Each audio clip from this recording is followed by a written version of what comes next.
I think. Okay, there we go. Okay, good. Okay. So were there any questions that came up as a result of your discussions? Возникли ли в свете ваших обсуждений какие-либо вопросы?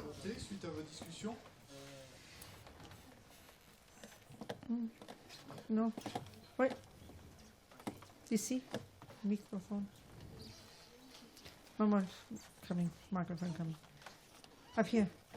Put your hand up, sweetheart. If she can see you. Okay. Yes. Ce matin, vous avez parlé que pour les Tibétains, dans l'éducation dharmique, enfin, ce sont les termes, 25% provenaient de l'écoute et 75% de discussion. C'est ça que vous avez dit, c'est bien ça? Et donc, si j'ai bien compris, ma question était de savoir, alors, puisqu'on arrive déjà à 100%, quelle était la place qui était réservée à la pratique? Et par la pratique, j'entends principalement la récitation des mantras et la méditation. Сегодня утром вы сказали, что 25% исходят из слушания, 75% из дебатов и обсуждений, а также практики. В этом и вопрос, куда практика-то медитации относится? Мантры и тому подобное. Это? Нет. Нет, здесь есть различия. Mantras. If you call mantras practice, that's different. Если вы практикой называете мантры, то это 75% comes from debating, discussion, thinking, analyzing, and internalizing it in your own internal process of meditation. Yeah. Да, 75% достигаются за счет дебатов, обсуждения, размышления, осмысления и впитывания посредством вашей внутренней практики медитации. Да. Ваша собственная практика медитации. Также дело обстояло и с музыкой, правда же? Или математикой, или готовкой. Вы слушаете некие материалы. Но вам нужно отправиться домой и впитать этот материал, вобрать его в себя. Согласны? So then you have, this is where mantras and all the stuff that we think of as practice, and this gets very confusing to us, but we can now look at where all that stuff fits in. И вот здесь-то и всплывает вопрос о мантрах и тому подобных вещах, которые мы считаем практикой. Легко запутаться, и нужно потому понять, куда эти вещи относятся. If you're trying to practice that Bach something, a little piece of Bach, you have to practice it, you have to internalize it, you have to become familiar with it. Если вы пытаетесь освоить пьесу, написанную Бахом, пытаетесь в ней упражняться, вам нужно, собственно, ее сделать частью собственного опыта. Too loud. Okay. Huh? More, close. No, just make it straight to you and that's fine. Straight. Move the feet. Move the feet over. La distance est bonne. La distance est bonne. Oh, like that. Okay. Yes.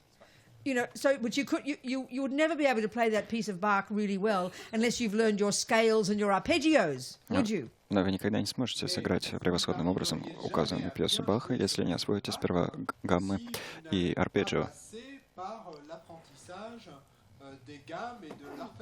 You've got to make your fingers flexible, so they're capable of playing those amazing notes, right? Пальцы должны стать гибкими, чтобы суметь сыграть эти изумительные ноты. Can you all see that point? You mightn't be musicians, but can you see the point? Вы, может, все не музыканты, но понимаете, о чем идет речь, понимаете смысл?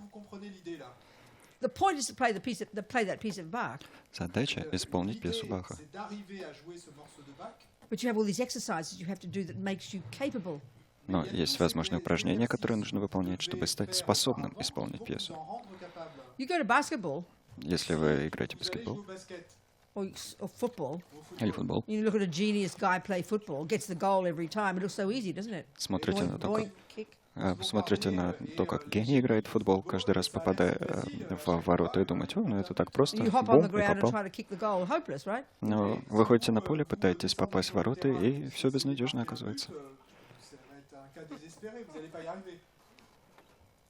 So this is where all the practices called, mantras and prostrations and water bowls and living in vows and being a nun and having a bald head. This is where all this stuff comes in.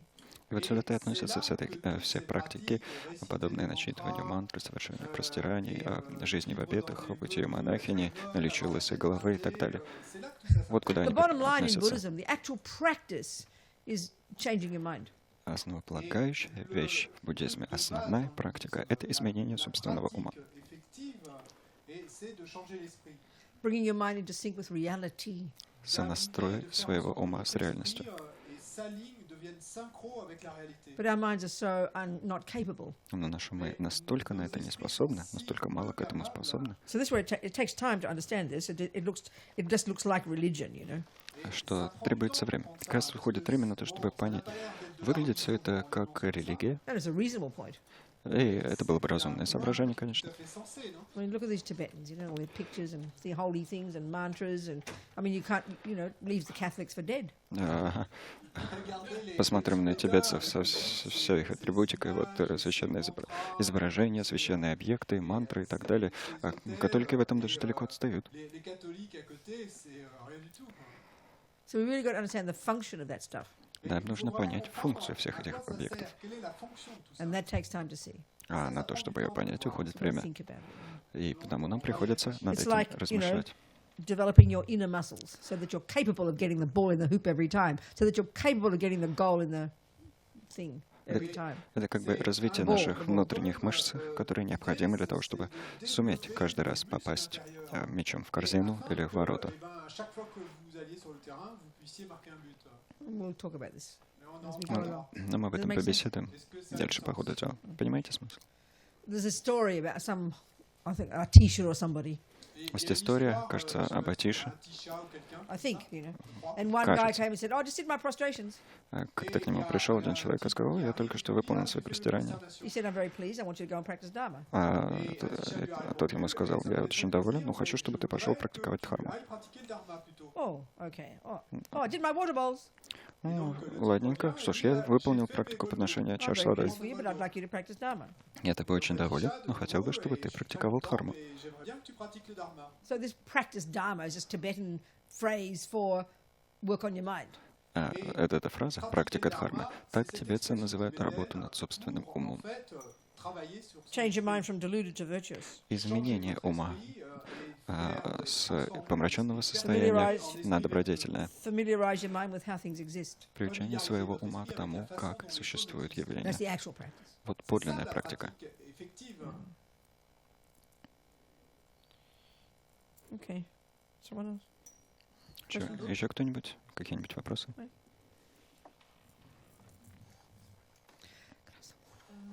C'est à propos de l'ignorance. Alors, ce matin, vous avez dit que nous n'étions pas le travail de nos parents, mais néanmoins, qu'en est-il de l'influence de l'éducation ou du milieu dans lequel on arrive? В том, что касается неведения, вы говорили, что мы не являемся порождением своих родителей, творением своих родителей. Но что насчет образования? Sure, no contradiction. Она того, как нас воспитывают. Ну, здесь нет никакого противоречия. My mother was a musician, okay? Моя мать была музыкантом, So when she saw her little Bobsy, me, так что Bobsy, когда она видела, как я, Бобси, ее she маленькая could see Бобси, that I had potential. когда она на меня взглянула, то поняла, что у меня есть некий потенциал, So she taught me singing. так что научила меня петь. So her education was crucial to me. Так что образование, которое от нее получила, для меня было жизненно важным. But the potential for music was mine, in my mind. Но потенциал, способности к музыке были моими. The world would say that she gave me that because it's in the genes. Мир, с этой точки зрения, утверждалось бы, что она мне подарила этот потенциал, что он содержался в генах. But the Buddha would say that potential for music, indeed the potential for anger, love, jealousy, compassion, or mathematics, they are in our mind, and we brought those with us from past lives. Но Будда бы сказал, что этот потенциал, талант, способность к музыке, точно так же, как и потенциал на то, чтобы сердиться, любить, завидовать, или потенциал как способность к математике, все это было принесено нами в потоке нашего ума из прошлых рождений. So my father's anger was the catalyst for my anger, not the main cause. Так что гнев моего отца был катализатором моего гнева, а не главной его причиной. My, you know, like my mother's music was not the main cause of my music. It was the catalyst. точно так же, как музыка моей матери, не была главной причиной моей музыки. Она была ее катализатором. If I didn't have the potential to be angry, my father's beating me, he didn't, well, sometimes, but my father's beating me wouldn't cause me to be angry. Если бы в моем уме не было потенциала гнева, то сколько бы меня отец не бил, вообще он меня не бил, разве что иногда, сколько бы он меня не бил, это не вызвало бы у меня ни одной вспышки гнева, не заставило бы меня рассердиться. If I were tone deaf, my mother's teaching me music wouldn't have any effect. Если бы я глуха, то сколько бы мать не учила бы меня музыке, это бы никакого эффекта не возымело. Who asked the question? You. А кто задал вопрос? Видите смысл? Who asked that question? Who asked that question? Кто задал вопрос? Oh, that answers your question? Это отвечает на ваш I mean, вопрос? we'll talk about it, but in general, does that answer the question? Мы еще это обсудим, но в целом это отвечает на ваш вопрос? Okay. Хорошо. Okay, go. Une dernière, je rassure. Ce matin, vous avez parlé aussi donc des actions positives et négatives. Et en fait, je n'ai pas bien compris le principe des actions neutres, parce que d'après l'exemple, ce que j'en ai déduit, c'est qu'une action neutre, c'était... Enfin, il y avait l'exemple du billet qui était tombé à terre. Donc là, est-ce qu'une action neutre veut dire que c'est une action où il n'y a pas d'intention? Est-ce que ça veut dire autre chose? Quelle est la relation avec la méditation? Parce que la méditation, donc, qui est apaiser l'esprit, il n'y a aucune intention. Donc c'est faire le lien entre les deux. Je ne sais pas si je suis claire. Сегодня утром мы говорили о позитивных действиях, негативных действиях и действиях нейтральных. Я немножко запуталась в вопросе о нейтральных действиях. Я пока не упомянула нейтральные действия, я говорил только о нейтральных состояниях ума.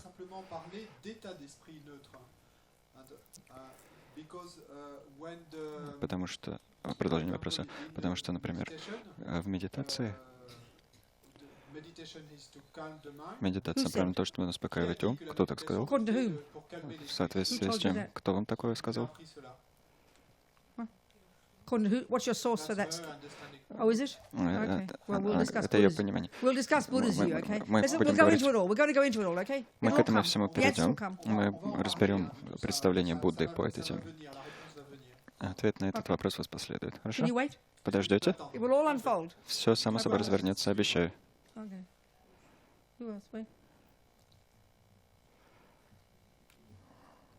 Okay, go. So it was the same question actually. My question was, so what is a neutral state of mind? I just said before, it's concentration.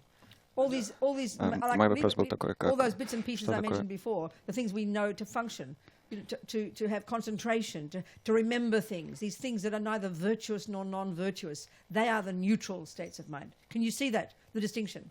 Can you hear that? Женщина задала вопрос, а что такое нейтральное состояние ума? Ответ, что же это все те факторы, которые вступают в действие для того, чтобы мы, скажем, могли помнить о чем-то или проявлять сосредоточение.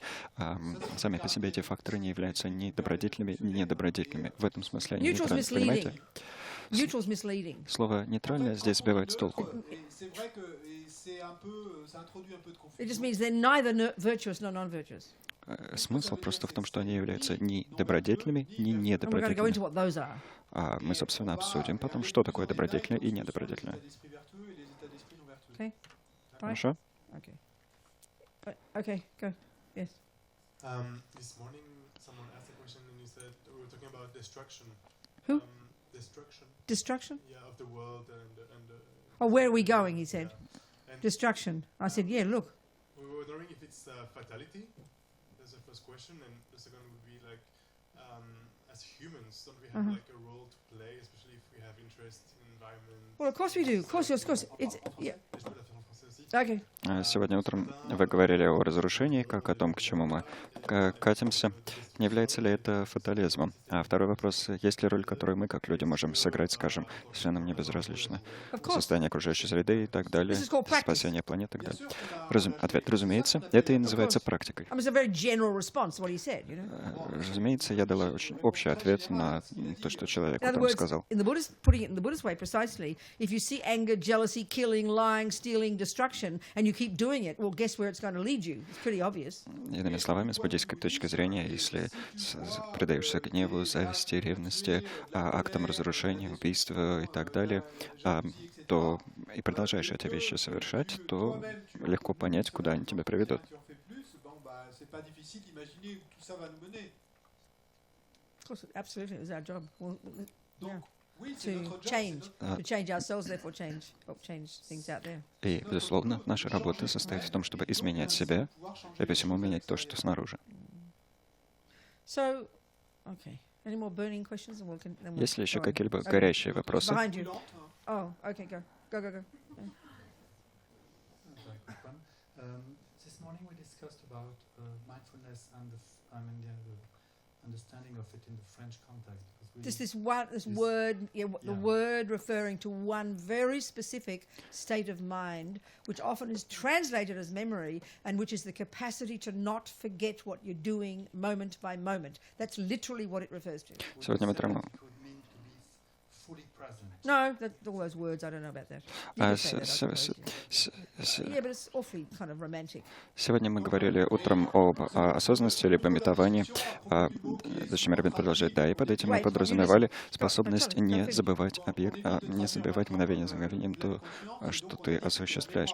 Человек предложит вопрос, можно ли это перевести или объяснить как полное присутствие. Зачем Робин говорит, что ж, не вполне, не безразличны в данном случае слова, звучит ужасно романтично.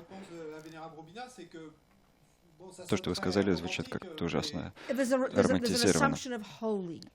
Какая-то святость как будто подразумевается. A good sniper needs it. Но это качество, то качество, о котором здесь идет речь, необходимо хорошему снайперу. Sniper was fully present. Снайпер полностью присутствовал, обладал полным присутствием. Could you hear my point? Вы понимаете, о чем я? It just means not forgetting what you're doing. Просто означает, что ты не забываешь о том, что делаешь. Каждое мгновение помнишь, что делаешь. But it's Все, got to be helped ничего by больше здесь many нет. other states of mind that all work hand in hand to help us get this concentration and all the other things we're trying to accomplish. Просто помнишь мгновение за мгновением о том, что делаешь, а ничего иного в этом самом по себе качестве нет. А вместе с множеством других факторов, работая с ними рука об руку, этот фактор пометования приводит к сосредоточению и других вещей, которые мы пытаемся осуществить. Okay, this... Go on. we can only, there will never be a perfect, even mindfulness in English is not perfect, I'm sure. No, memory is the best. Yeah, Lama Yeshe would call it memory. Often people translate it as memory. Пометование, даже английское слово mindfulness, часто переводят как осознанность, также не самое удачное. Ну, конечно, оно не самое удачное. Самое удачное — это память, говорит, с чем Робина. Робин так переводил это часто Лама Йеши и другие. Но даже это слово нас путает, потому что мы слово «память» в своей культуре используем в довольно ином ключе. Как, например, когда говорят, что у кого-то хорошая память. Потому что эти люди могут вспомнить, что происходило в прошлом. Не в этом здесь смысл. И даже не краткосрочная память здесь подразумевается.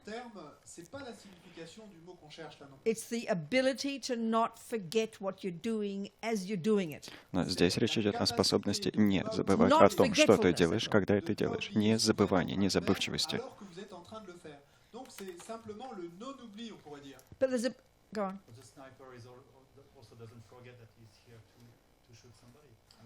No, yeah, but that's what I'm saying. Снайпер тоже не забывает о том, что он здесь, чтобы кого-то подстрелить. I'll try and explain. Ответ — да, но смысл уже. Попробуй объяснить.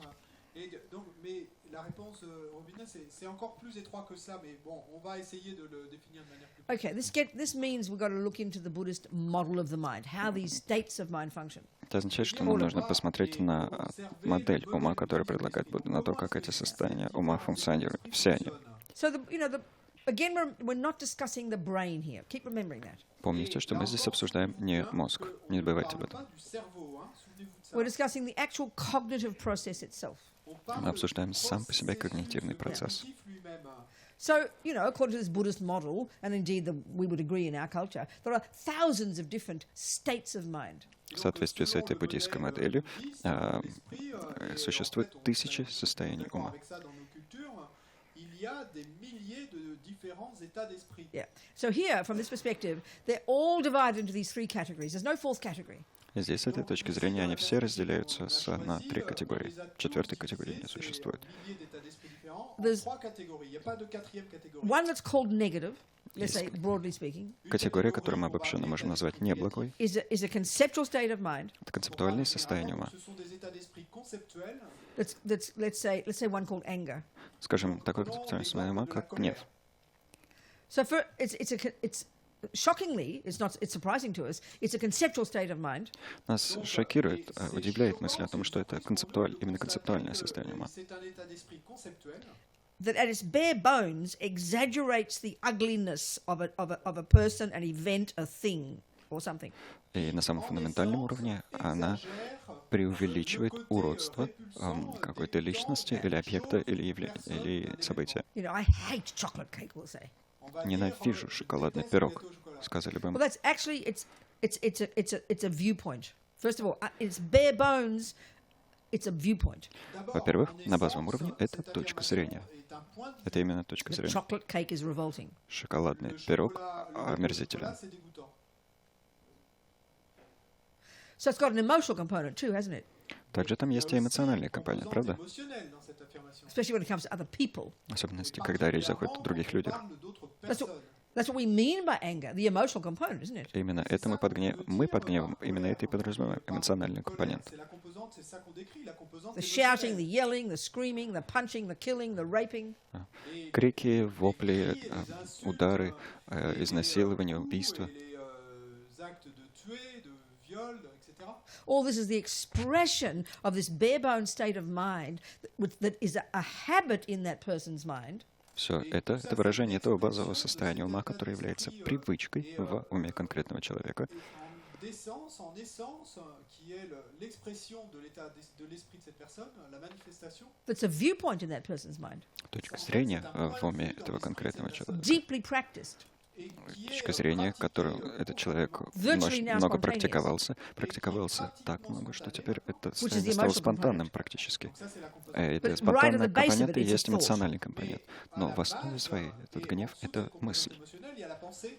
We can spend the rest of the 6 days, our 7 days together, discussing this aspect of the mind. И мы все оставшиеся 6 из 7 наших дней здесь могли посвятить бы обсуждению этого аспекта ума. We'll go into it in more depth. But so here, anger is one under the heading negative. И, конечно, мы это подробнее разберем, но пока скажем, что гнев It's относится a к категории distorted, негативного. exaggerated opinion about something that sees that it's more ugly than it really is. Это искаженное, преувеличенное мнение о чем-то, воспринимающее объект как более уродливый, чем он есть на самом деле. Plus dégoûtante qu'elle n'est en réalité. It's got two main components, two main aspects.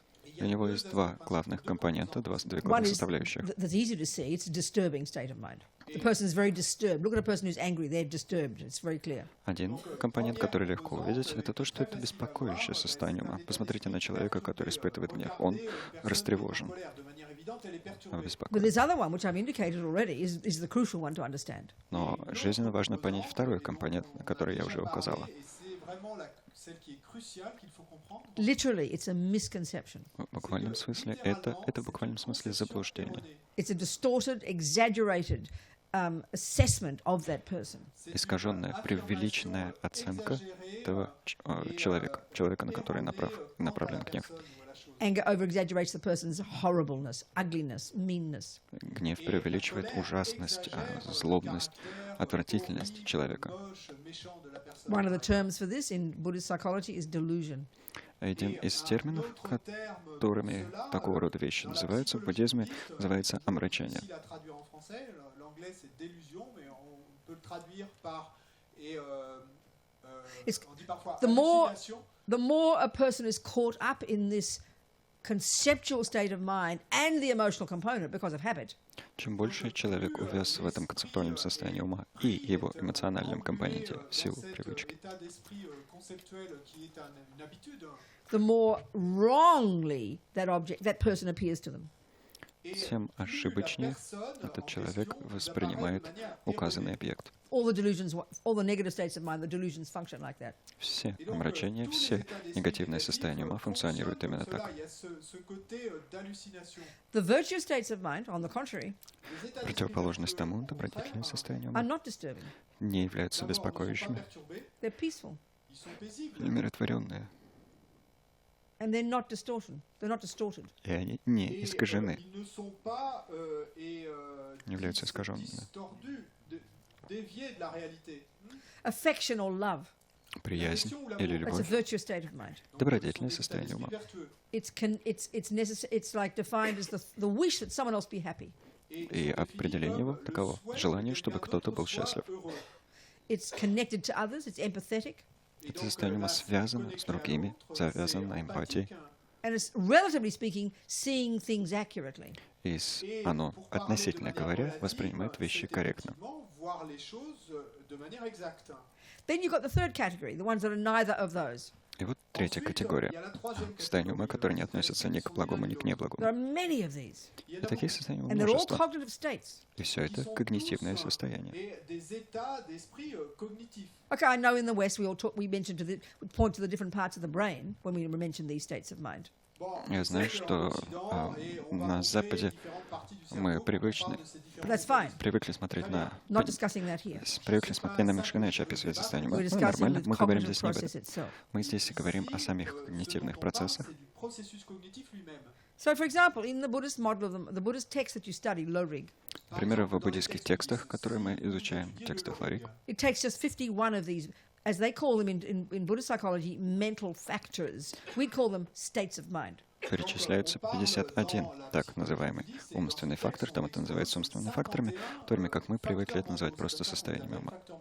En fait, nous, dans notre langage, on parlerait d'état d'esprit. There's actually thousands. На самом деле их тысячи, These 51 are chosen specifically но эти because 51 for выделяются the person who конкретно wants to develop concentration in meditation so they can do the job of transforming their mind and becoming a Buddha. как важны для человека, который хочет развить медитацию и сосредоточение, чтобы осуществить труды, необходимые для преображения своего ума в ум Будды. Faire ce travail en méditation de concentration pour arriver à transformer son esprit. So one of these, there's so many of them. One is called concentration. Donc il y en a tant. Un de ces facteurs mentaux, c'est la concentration. One is called mindfulness.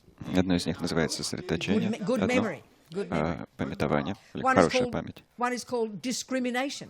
Et Одно il y a un называется autre facteur развлечением. mental qu'on appelle la discrimination. It's an ability, it's in the mind all the time, this one, and it's an ability every millisecond to be distinguishing between this and that. It's constantly happening in our minds a million times all day, every second it's happening. И это самое развлечение постоянно присутствует в нашем уме, каждую долю секунды, и постоянно позволяет нам различать объекты, отличать один объект от другого. Постоянно, каждую секунду этот фактор проявляется в нашем уме. It's an incredible detail-oriented type of state of mind. Это невероятно ориентированное на детали состояние ума. If your study is music, Если вы, скажем, изучаете Votre музыку, objet d'étude est la musique. this has got nothing to do with virtue, Et ça n'a rien à это voir никак avec с and it's got nothing to do with добродетелью не delusion, it's a связано. non-virtue. И никак не связано с недобродетелью, с омрачениями. It's a skill. And one of the crucial ones is this discrimination to hear all the different types of notes, isn't it? И, скажем, одним из важнейших в музыке навыков будет развлечение, позволяющее слышать разные ноты, разные виды нот. cette capacité de différencier les différentes notes. A brilliant mathematician, Un Великолепный mathématicien brillant, carpenter. un плотник. charpentier. These are skills that we have in the mind, aren't they? Something from the skills in the mind. Все это Tout ça, навыки ce sont в des уме, compétences, des навыки habiletés ума. qui sont au départ dans l'esprit. You know, intelligence, Интеллект, concentration, сосредоточение, good memory, хорошая память, recognition. распознавание. All of these working together turn you into a good musician, Все они, работая вместе, делают вас хорошим музыкантом, Permettre que vous deveniez un bon a musicien. good mathematician. хорошим математиком. So they're not. You could be motivated by kindness. That makes you a kind mathematician. И мотивацией вашей может быть доброта. Это сделает вас добрым математиком. Un mathématicien bon. Can you see the different character of the different states of mind? Видите разный характер разных состояний ума. Différents états d'esprit. There's the altruistic, empathetic ones. Есть альтруистические, основанные на эмпатии. Empathique. There are the neurotic, disturbing, delusional, self-centered ones. Есть невротические, эгоцентричные, помраченные состояния ума. Halluciné, centré sur soi. Then all the other bits that make whether you're a good person. Then all the other bits that whether you're a good person or a bad person make you a good person or a good bad person. И есть все остальные факторы, которые, в зависимости от того, хорошего человека или плохой, делают вас хорошим человеком или хорошим плохим человеком. Помогают вам преуспевать в том, чем вы там занимаетесь. Vont faire que vous soyez une bonne personne ou une bonne mauvaise personne. Do you understand? Понимаете? Do you understand? Понимаете? Okay. So okay, this text is is the 51 are chosen in relation to helping the development of morality so that you can practice concentration meditation, so you can get single point of concentration, so you can use that and develop insight into reality and stop the delusions and become a Buddha. Все эти 51 фактор, которые описываются в соответствующих учениях, выделены, потому что они важны в случае, если вы хотите практиковать нравственность для того, чтобы преуспеть в сосредоточении, в развитии сосредоточения в медитации, для того, чтобы с помощью этого сосредоточения постичь природу реальности и отсечь неверные представления о ней.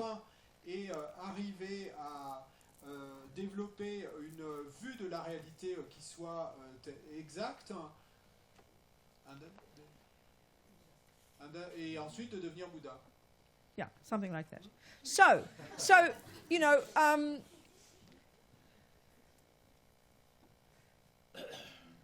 we might sit down to do your mindfulness meditation, let's say. Watch your breath. Скажем, вот вы занимаетесь медитацией, осознанностью, памятованием, наблюдаете за своим дыханием. I'm watching my breath. Мы все говорим, я наблюдаю за дыханием. Yeah, well, you might be. Ну, может, и так. But what are the bits and pieces in your mind that are doing the job to enable you to watch your breath? Но каковы компоненты в вашем уме, которые позволяют вам осуществлять этот процесс, заниматься этой работой? Well, you've got to, first of all, have the decision to do it, intention. Во-первых, у вас должно быть решение всем этим делом заниматься, намерение. Intention is neither a virtuous nor non-virtuous. Намерение не является ни добродетелем, ни недобродетелем. Intention is the first step. Намерение — это первый шаг. The thought, Мысль I will watch my breath. Я буду наблюдать за своим Believe дыханием. me, you won't watch your breath until you decide to watch your breath. Поверьте, пока вы не решите наблюдать своим дыханием, вы этого делать не будете. Intention is the first step. Намерение — это первый шаг. Then you could argue you could have another one called determination to not give up for 5 minutes. Далее у вас может быть также решимость. Решимость не сдаваться на протяжении 5 минут.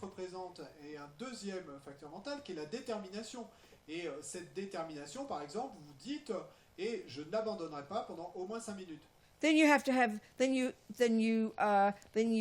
do the job. Вот вы, собственно, осуществляете труд. And many parts of your mind are all functioning there. И там задействовано множество частей вашего ума. There's the part of your mind that does the watching. You can call that awareness in general, broadly, awareness. Часть вашего ума, которая осуществляет наблюдение, ее можно было бы обобщенно назвать осознаванием.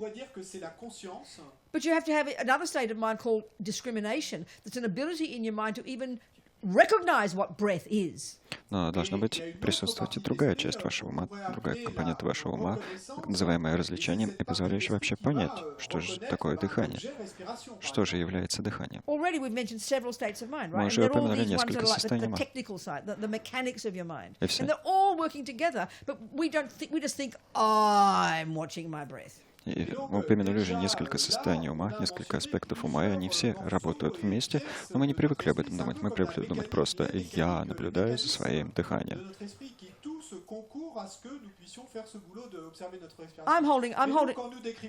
Я держу чашку. I'm holding a cup, aren't I? Я держу чашку, правда? Well, let's analyze which part of I is holding the cup. Давайте проанализируем, какая часть меня держит чашку. And to be, you'd have to know all the bits and pieces, the ligament, the thumb, the finger, the index, this muscle here. There'd be millions of pieces all working beautifully to simply have the action of holding a cup. И нужно будет знать очень много названий разных частей тела, чтобы это правильно описать. Все связки, кости, суставы и так далее. Все миллионы этих компонентов изумительным образом вместе трудятся для того, чтобы возникло это простое действие держания чашки. Часть процесса развития однонаправленного сосредоточения этой самой техники, пришедшей от индуистов, involves the developing of all these different parts of our mind. Подразумевает развитие всех этих различных частей нашего ума. And knowing each one of them precisely. И знание каждого из этих частей в точности. Your recognition is a bit weak, but your concentration is not bad, but your mindfulness this and your something this, and you've got to know your mind intimately and well, and we're talking about the cognitive process, not the bits of your brain. Распознавание у вас не очень, но распознавание у вас в порядке, но вот это здесь ослабло, а с памятованием случилось то, а с чем-то еще вот это и так далее. И все эти вещи нам необходимо в точности понимать. Ma mémoire est bonne, mais ma discrimination est pas très bonne, ma concentration est bonne, etc. So this not forgetfulness, I'd rather say that instead of mindfulness, this not forgetfulness И это самая незабывчивость, незабывание, уж лучше буду так is говорить, a вместо crucial one, памятования. but only one. Это жизненно важный компонент, но это лишь один. It's Лишь один из supported множества. by another hugely important one. They call it alertness or vigilance. Его поддерживает другой жизненно важный фактор, который называется бдительностью. Переводится как бдительность.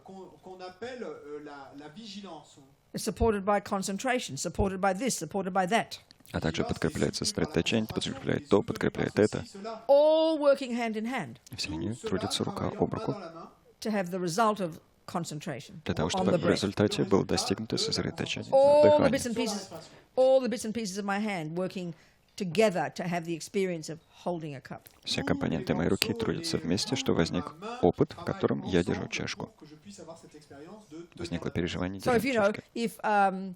if you were a person who knows the body well, you'd have an enormous amount of knowledge, wouldn't you? If you're a good chiropractor or an osteopath or physician, you'd have to know all the bits and pieces of the body so you can help a person fix their hand so they can hold a cup properly. Same with your mind. Если вы человек, разбирающийся в теле, если вы хороший мануаль-терапевт или остеопат или хирург, вы будете знать в точности название множества частей тела, будете в точности понимать, что там происходит в руке. Что ж, то же самое и с процессами, протекающими в уме. Are we communicating? Понятно? Okay.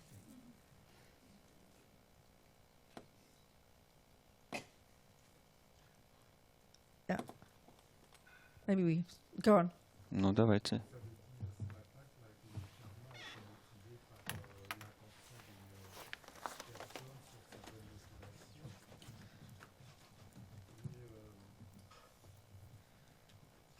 Huh?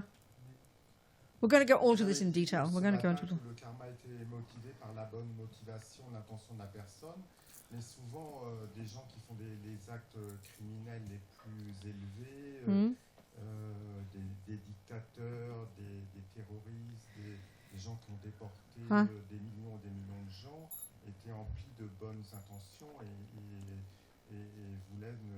n'avaient que des bonnes intentions dans leur esprit. Donc je ne comprends pas que le karma soit seulement vu en fonction de la bonne intention de la personne, mais pas en fonction des actes en eux-mêmes.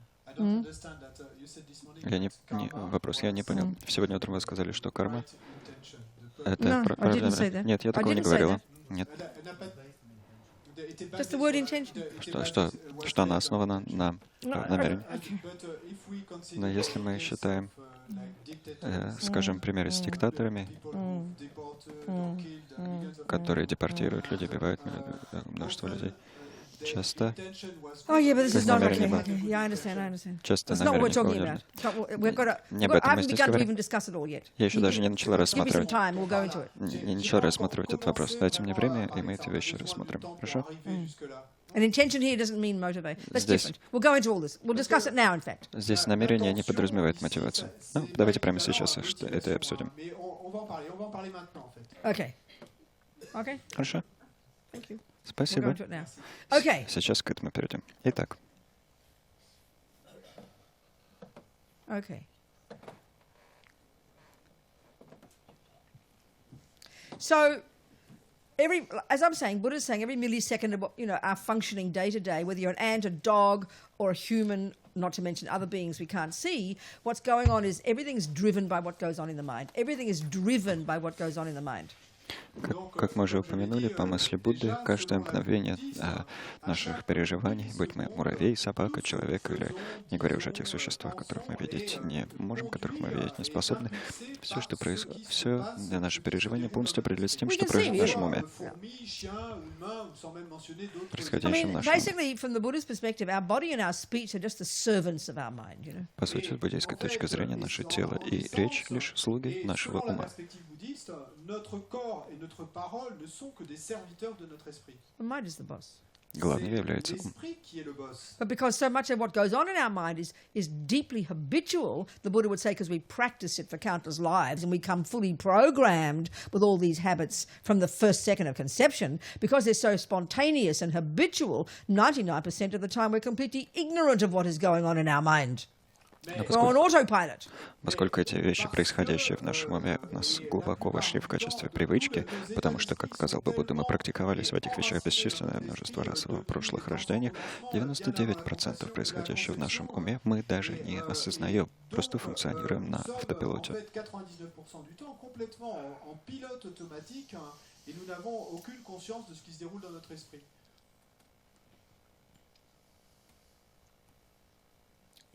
Okay, so let's look at what's involved in doing an action, creating a karma.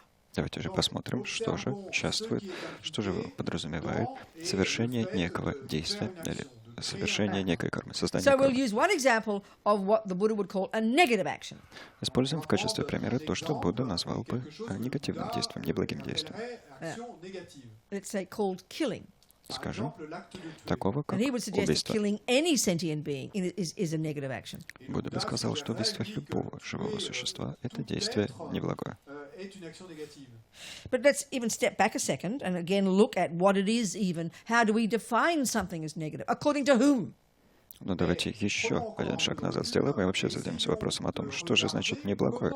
Кто сказал, что оно неблагое? Qui décide de ce qui est Почему négatif? он так называется? Well, we all know, I was a Catholic, okay? And we all know if you're a Christian, then it's God's rule, isn't it? God's law that we're following. Donc, bon, moi, Я когда-то j'étais, была католичкой, и мы все знаем, что в христианстве мы следуем законам, установленным Богом. que c'est Тому, Dieu что решил Бог. qui a décidé si c'était bon ou mauvais. C'est la loi de Dieu. So I asked my Jesuit priest friend, by definition, what is a sin? И я Or a negative action, as the Buddhists might call it. Я спросил у своего друга, священника-иезуита, а что такое по определению грех? Или, как это назвал бы Будда, He неблагодействие? said, by definition, a sin is doing what God said not to do. И священник ответил, мой друг ответил, по определению грех — это совершение того, что Бог делать не велел. Il ne fallait pas faire. This is a huge point. Велел не совершать. Это очень важный момент. And look at how it's really it's a philosophical position. И Et посмотрите, regardez, это en fait, философская c'est позиция. une position, une posture philosophique de dire ça. Say in my mother's house, when I was a little girl, and she said, don't do that. Когда я жила у своей матери, была маленькая девочка, и мать говорила, не No совершай discussion about того-то. God here. Et là, je parle pas de Dieu. Мы про And Бога I'll здесь say, не why говорим. not? Я бы спросила, почему We all know делать her нельзя? answer. Мы все знаем, что бы Because мать I ответила. say so. Потому что я так Now, сказала. this is the view, I say, look into our minds, this is the view, the philosophical view we all have. И давайте посмотрим свой ум. Это философское воззрение нам всем присуще. Оно во всех нас сидит. Whether it's God said don't do it, Сказал ли Бог, что что-то делать or нельзя? mummy, Или мама? or the government, Или or правительство? some they out there somewhere, Или какие-то они где-то там? society, somebody, something. La Общество, société, что-то quelqu'un, где-то. quelque chose. We all know that's what we think a negative action is. Or they say you shouldn't do it. Et nous Мы savons все tous знаем, que что c'est, мы так себе ce представляем sont- негативные on действия. pense que Они c'est сказали, une что action négative, так ils делать ont dit нельзя. qu'il ne fallait pas le faire. Так And we поступать не know that следует. if we get caught doing it, we'll get punished. И мы знаем, что если нас поймают за совершением какого-то из этих действий, мы But if будем mummy наказаны. doesn't see me do it, Ну, если мама не увидит, как я oh, что-то I got делаю. away with it, didn't I? О, мне все сошло с рук, правда же? We all think that. Мы все так That's why we мыслим. hide our negativity. That's why we don't want to be seen to be naughty. Именно потому мы прячем свои дурные поступки. Не хотим, чтобы кто-то видел наши гадости. So the view, it's a philosophical view we all have. Nothing to do with being a Christian. Don't blame your Jewish mother, your Christian mother for teaching you this. It's in your own mind already. Buddha says it's a function of ego. It's dualistic. It's nonsense. И это философское воззрение во всех уже нас сидит. И не нужно даже винить свою христианскую или еврейскую маму за то, что они вас этому научили, потому что это уже в вас сидело. Будда сказал бы, что это одна из функций эго, и, разумеется, полная чушь. C'est ça la saisie de l'ego. So when I'm a good girl, Если я хорошая девочка, I'm веду себя doing what хорошая mummy девочка, said I should do. то делаю то, что мне мама делать And велела. I want her to see it, don't I? И хочу, чтобы она это Because I want to be видела, rewarded. потому что хочу быть вознаграждена. This is how we all live our lives. Так мы все и проживаем свою жизнь. Christian or communist, doesn't make a difference. Христиане или коммунисты, здесь разницы нет. So the Buddha's view, what's negative action? Так что же такое негативное действие с точки зрения Будды? He's the same as Jesus. He says, don't kill. Он, как Иисус, Будда, как Иисус, говорит, не бей. But the reason is completely different. Но совершенно по иным причинам. Buddha's not, he's not a creator. Будда не творец. He doesn't run the show. Он не управляет происходящим. He didn't make up the laws. Он не придумал, не создал законы. Он их пронаблюдал. So it's like a kind doctor. Как добрый врач. Выступает в качестве доброго врача. When my doctor suggests that I don't smoke because I could get cancer, Когда мой врач мне советует не курить, потому что я могу I заболеть don't get раком, upset. я не обижаюсь. Who do you think you are telling me what to do? И не говорю, ты кем себя возомнил, что мне говоришь, что делать? Oh, I'm so bad, I'll get cancer. I'm such a bad person. Я думаю, я такая плохая, у меня будет рак, я такая гадина. No, we don't think that. We're grateful to her kindness, warning us of the dire consequences of my smoking. Нет, мы ничего такого не думаем. Мы благодарны врачу за то, что она предупредила нас о дурных последствиях наших собственных действий. She's not a punisher. She's not a rewarder. И врач нас не наказывает и не вознаграждает. You know. So you don't go home and then realize the doctor's not there and think, oh, good, she doesn't see me smoke. I won't get cancer and bring out your Marlboros again. I don't think so. И поэтому мы не идем домой, где, не увидев врача, подумали бы, о, теперь она меня не видит, можно вытащить свои Мальборо и снова закурить, и врага у меня не будет, коль скоро она It's a меня не видит. natural law that smoking could cause cancer. Нет, то, что курение может вызвать рак, закон природы. Well, that's Buddha's deal. Вот так же описывает эти вещи So буддизм. first of all, the first level of a negative action is merely one that harms another. Итак, первый уровень описания того, что такое неблагое действие, звучит так. Это действие, But которое like вредит junior другому. school grade, grade 1 junior school entry level into Buddhism is simply refraining from doing certain negative actions. И как бы первый класс младшей школы при вступлении в буддизм, первый уровень практики попросту не вредить другим, воздерживаться от причинения вреда другим. And those actions are ones that would harm another. От тех действий, которые вредили бы другим, навредили бы другому. And they're defined as a negative action in the sense that they harm others. И действия определяются как неблагие, в том смысле, что они вредят другим. But the first thing that Buddha would get us to see Но первое, что нас Будда призвал бы рассмотреть, and what underpins his exhorting us to not kill at this first level of practice, not lie, not steal, и то, что лежит в основе his призыва motivation, Будды, his reason why he tells us not to kill, not to lie, not to steal. то, что Будда побуждает нас просить не убивать и не красть, Guess what, Робина? It'll harm you, baby. состоит в том, что угадай-ка, Робина, это самой тебе и Like навредит. smoking causes cancer. Точно так же, как курение вызывает рак. Well, Buddha would say killing will cause me suffering. Будда бы сказал, что убийство причинит мне страдания. Lying, stealing, actions of harming others first will harm me. Ложь, воровство и так далее. Действия, которые вредят другим, навредят и мне. And not just now, И не только сейчас. but leaves his seeds in the mind, Эти действия оставляют семена в уме, оставляют в уме like I семена, said before, как я that говорил will, ранее, unless we take them out, которые, если мы эти семена не устраним, will ripen in the future as my suffering. созреют в будущем, как мои же страдания. This is like the view of the universe for the Buddha. This is how come any suffering at all happens and how come any happiness at all happens. It's all caused by the sentient beings who do it and experience it. We are our own bosses. Так по мысли Будды и устроена, с точки зрения Будды, и устроена вся Вселенная. В этом причина всех страданий, и в этом причина всех счастья. Всего счастья. Мы — начальники, предопределяющие собственный опыт.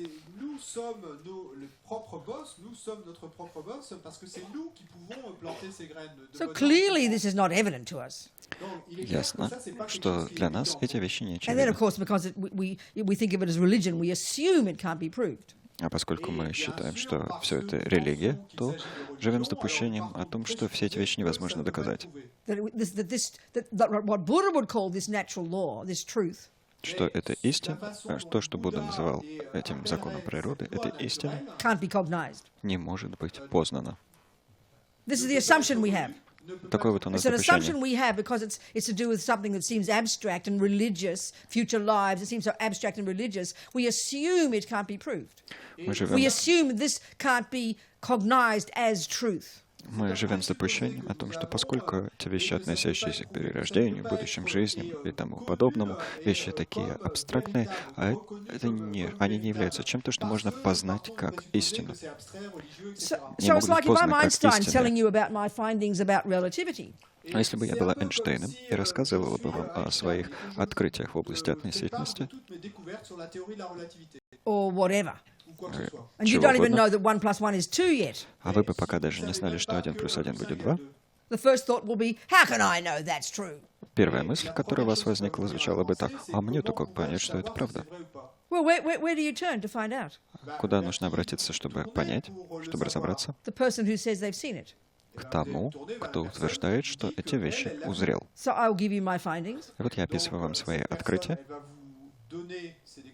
and it's up to you to go through the same process, isn't it? и вам необходимо будет воспроизвести тот же самый процесс. And you will, and eventually you'll experience it. Each step of the way, you've got to start with 1 plus 1 is 2, learn simple maths.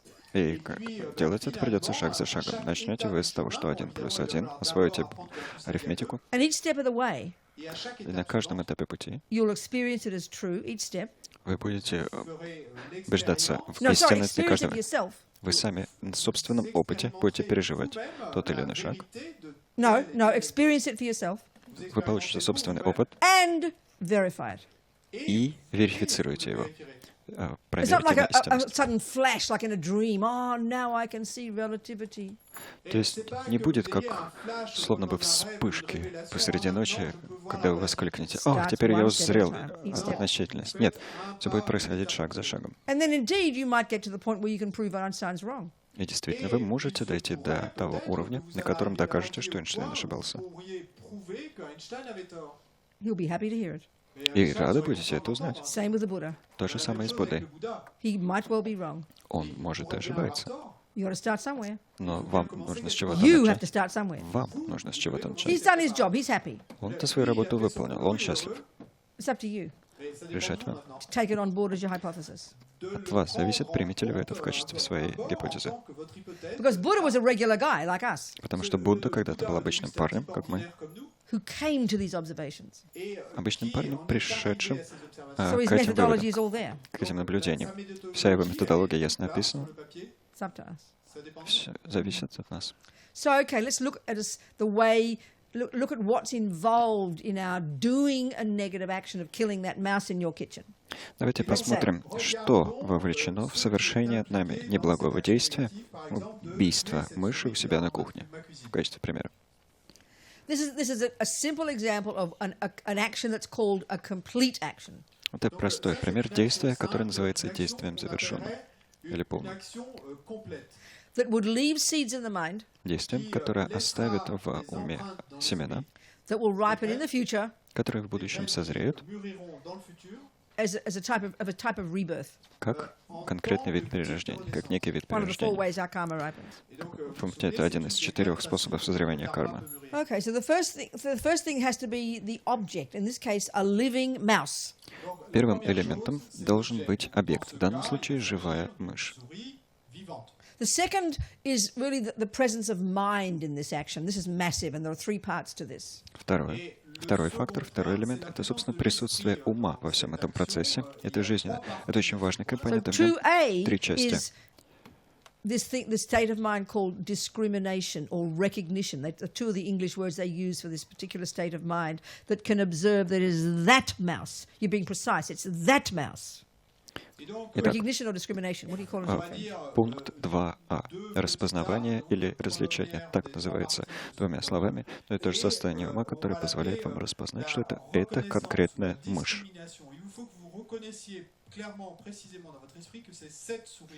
2B 2b. is intention, not motivation. The thought, volition, I will kill that mouse. That's the meaning of intention here, not motivation. We use the word like good intention. That's not the meaning. It's the bare bones decision, I will, in this case, kill that mouse. 2b — это намерение.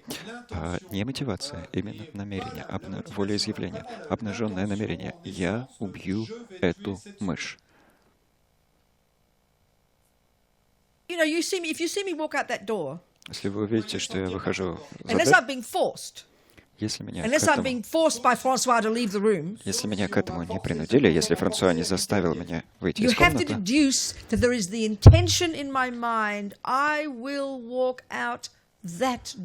вам придется заключить, что в моем уме присутствовало намерение. Я выйду за дверь. I have to have the discrimination that recognizes that door as opposed to that door. У меня должно быть развлечение, которое выделяет эту дверь в противоположность той. So the first cause of walking out the door is not your legs, it's your thought. I will walk out the door. Первая причина того, что вы выходите за дверь, это не движение ваших ног, это мысль. Я выйду за дверь. So intention is neither good or bad. Намерение не является ни хорошим, ни дурным. Intention is one of the neutral states of mind. Намерение — это одно из нейтральных состояний ума. It's the third part that is the crucial piece. А жизненно важным является третий пункт. Третья часть того, что разворачивается в уме. 2В. Motivation. Мотивация. As often we'd say, your reason for doing it.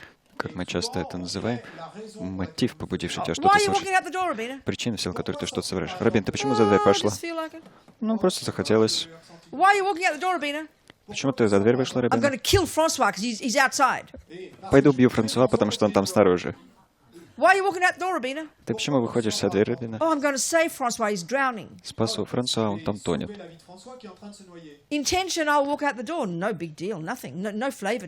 Намерение? То, что я выхожу за дверь. Ничего особенного нет. Там нет никакого особого оттенка.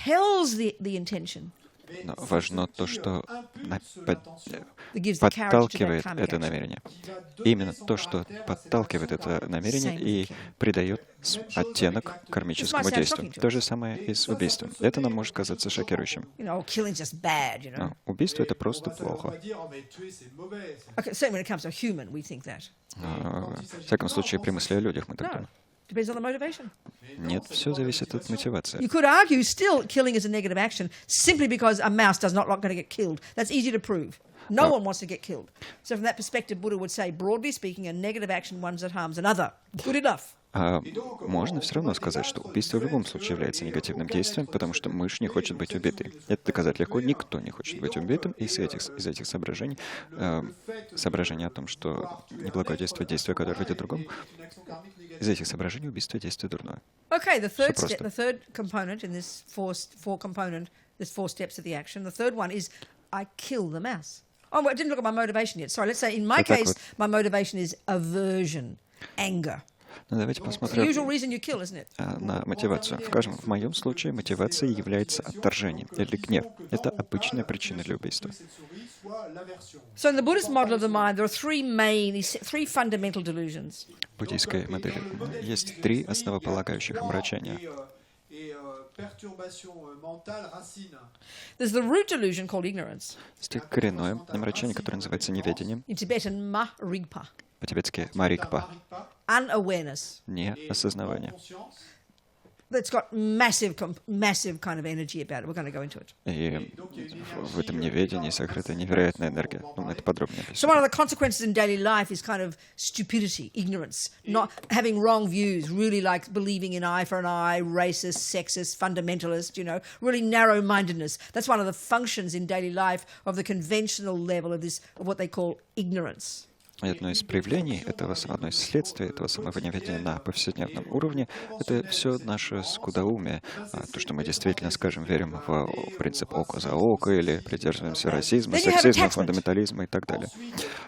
Далее, второе — это привязанность. И это преувеличение притягательных объектов, притягательных аспектов какого-либо объекта.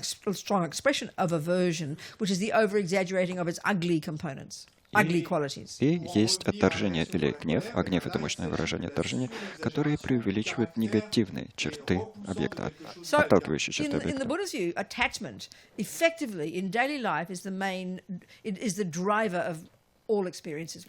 from the deluded perspective, not the virtuous ones. С буддийской точки зрения, именно привязанность является основным фактором, который поддерживает все с нами происходящее, все наши действия на уровне негативных состояний ума, This недобродетели. attachment, it's completely instinctive.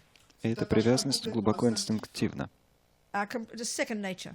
Она как вторая природа, спонтанно проявляется. So spontaneous, so natural within us that we don't even give it words, you know. Она настолько спонтанна, она настолько нам присуща, что мы даже ее словами не Its описываем. main kind of energy is wanting to get what I want every second. И основная функция привязанности — желать заполучить то, чего я хочу, в каждом мгновении. Which means it only wants the nice things. Что означает, что эта самопривязанность хочет только So the приятного. millisecond attachment doesn't get what it wants, И в ту долю секунды, когда привязанность не получает желаемого, or gets what it doesn't want, или получает то, чего не желала, or is thwarted, или что-то препятствует достижению never mind, желаемого, doesn't matter. That millisecond is the beginning of aversion or anger. эта доля секунды, So in our life in general, in our world, we don't like mice in our kitchen, do we? We think they're disgusting, they're dirty, they're smelly, they leave their shit around, and naturally we think we've got to kill them. в эту долю секунды и возникает гнев. Мы в своей культуре привыкли не желать видеть мышей у себя на кухне, думаем, что они грязные, отвратительные, какают там везде, и в конечном итоге хотим от них избавиться. So there's a mouse, first point. И вот мышка — это первый Second, момент, объект. the three parts of my mind involved. Далее, три части моего ума вовлечены. Recognition is that mouse. Распознавание. Вот эта мышь. Intention, I will kill the mouse. Намерение. Я убью мышь. But what drives it is aversion. А что это дело подталкивает? Отторжение. Because my attachment doesn't want a mouse in my kitchen. Потому что моя привязанность не желает видеть меня на кухне мышь. That's why I say I will kill it. Потому-то я и говорю, что я ее убью. We understand this. Это нам понятно. Next step, I'll do the action. Следующий шаг — я совершу действие. Third point, and then fourth point. Это третий пункт. И четвертый Fourth пункт. point. Четвертый пункт. The mouse dies, Мышь умирает.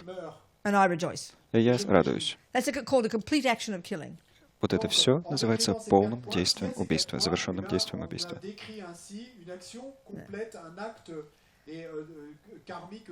We're doing millions of these actions every day.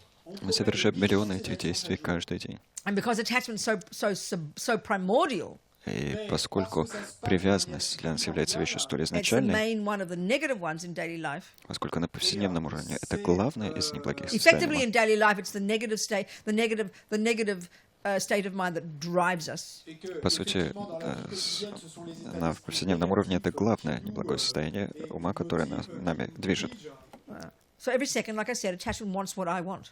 В каждую секунду, Necessarily, как я и by сказал, definition. по определению, привязанность желает того, чего And the я moment it хочу. doesn't get what it wants, this attachment, of course, aversion arises. Depending on how strong your aversion is, it'll be violent anger, it'll be mild, it'll be just irritation, annoyance, frustration, upset, all polite words for anger, or it'll even be depression. It goes in. И в то мгновение, когда эта самая привязанность не получает желаемого, возникает отторжение. И степень этого отторжения может быть очень разной. Это может быть яростный гнев, это может быть гнев от среднего интенсивности, это может быть просто раздражение или фрустрация, или недовольство. Все эти вежливые слова для обозначения гнева. Или, может быть, даже депрессия, которая направлена вовнутрь. Мы подробнее рассмотрим, когда будем говорить уме. А пока вернемся к карме. So we can see there are variations of this one action. What's your name? Мы видим разные вариации этих самых действий. Вот, скажем, у нас Джон. John has a mouse in his kitchen. У Джона на кухне мышь. Doesn't even see it. Он ее даже не видит. He stands on it. Но случайно не наступает. And the mouse dies a much worse death than the way than my mouse. И мышь его умирает гораздо более страшным способом, чем моя мышь. But he doesn't even see it. Но он этого даже не видит. So number one, object, it's there. Итак, первый пункт — объект присутствует. 2A, Пункт 2а recognition of that mouse. — распознавание этой мыши. No, because he doesn't see it. Нет, ведь он ее не 2B, видит. I will 2b kill that mouse. No намерение убью intention, мышь. because he doesn't see it. Нет, у него этого нет, потому что он мышь не 2C, видит. 2в motivation, Мотивация. attachment, love, whatever you like. Привязанность, Nothing, любовь, because что he doesn't угодно. see it. Ничего этого нет, потому что он His мышь mind не is видит. not involved. Его ум не вовлечен. 3, Третий пункт. the action happens, the foot is on the mouse. Действие случилось, он наступил на мышь. 4, Четвертое. mouse is dead. Мышь мертва. No karma, how can there be? Но никакой кармы нет. Откуда ей взяться? Karma is done by the mind, first and foremost. Карму создает ум в первую очередь. Fait par notre esprit d'abord et avant tout. Maybe his mouse suffers worse than mine. Может быть, его мышь страдает больше, чем моя. Que ma souris à moi. It's not possible to say he creates the karma of killing. How can he? His mind wasn't involved. Но невозможно сказать, что он создал карму убийства. Как он мог ее создать, если его ум не был вовлечен?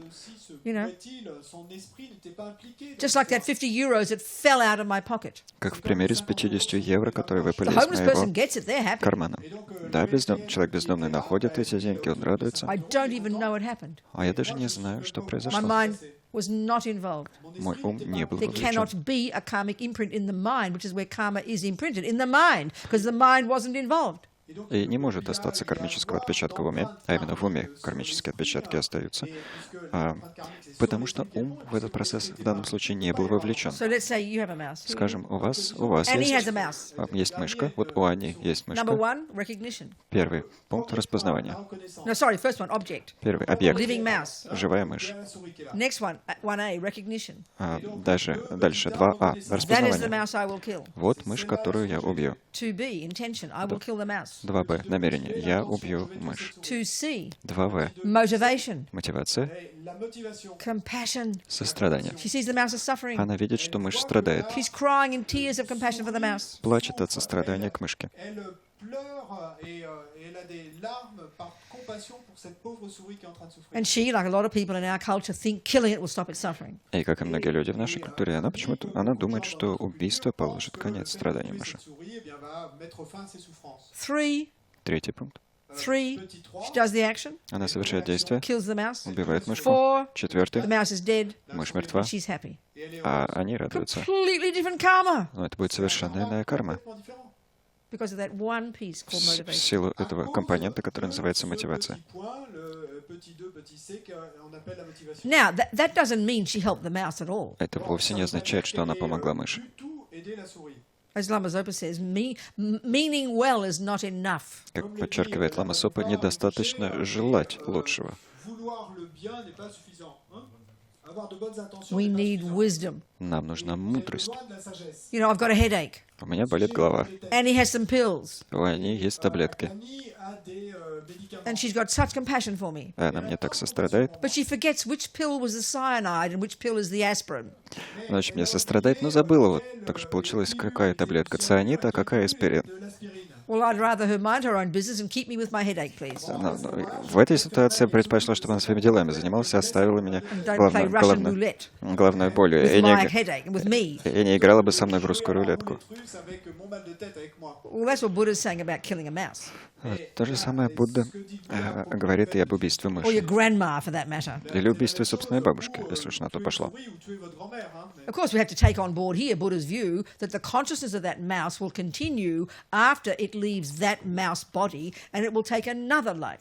Конечно, здесь нам нужно принять мысль Будды о том, что сознание мыши после ее смерти продолжит существовать и обретет иную форму, родиться в другом теле. après sa mort, va quitter ce corps et va trouver un autre corps, une autre vie. And that the karmic seed that will trigger its next rebirth will be triggered. The karmic seed will be triggered at the time it dies. А кармическое семя, которое предопределит следующее рождение, будет спровоцировано, активировано в момент смерти, в процессе умирания. Déclenché au moment de sa mort. We'll go into this when we talk about the death process. Мы это обсудим, когда будем говорить о процессе умирания. Processus de la mort. So the wisdom that's needed here, Мудрость, которая здесь потребна, obviously, is the wisdom of clairvoyance. это, очевидно, мудрость ясновидения. Clairvoyance. And who's got that? К кому она So use присуща? what wisdom you've got, which is not much, Что ж, тогда приходится использовать ту мудрость, которой мы обладаем. Она, конечно, невелика. Pas beaucoup, mais and don't play Russian roulette with a mouse. И не играть в русскую рулетку Do your с best to мышкой, help the mouse, а насколько возможно попытаться мыши you know, помочь. to protect it, Защитить ее, to help calm it down, помочь ей успокоиться. s'apaiser, maybe to give it some, you know, painkillers or something. Может быть, обезболивающее ей дать или что-то. quelque chose. Because, you see, Buddha would say don't kill. Будда говорит не убивать, велит не убивать. Not because it's something innately in killing that's wrong. Не потому, что, Honestly, it sounds shocking to say this. не потому, что в самом по себе убийстве есть что-то неотъемлемо дурное. Нас-то, конечно, шокируют эти слова. Мы Because удивляемся, they когда give, это слышим. you know, you can talk about a person who's got incredible compassion, Okay. No, that's another whole discussion. I won't go there yet. Never mind. The main one is, given the Buddhists, you'd be taking the view that the consciousness will continue. You mightn't know that yet, but if you're taking on board Buddha's view, you're buying into that as your working hypothesis, aren't you? You've got to use some basis for your decisions.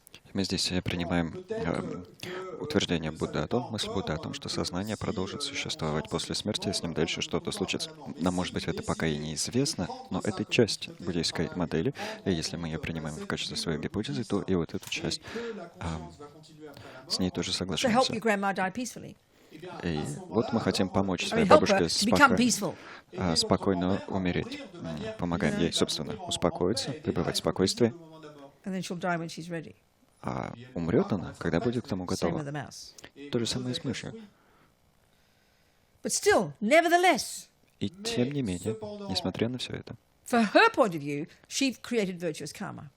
они со своей точки зрения создала благотворную карму. Просто там не присутствовала мудрость. Так что желать лучшего, или, как сказал бы его святейшество, сострадание недостаточно. Сострадания недостаточно, нужно обладать мудростью.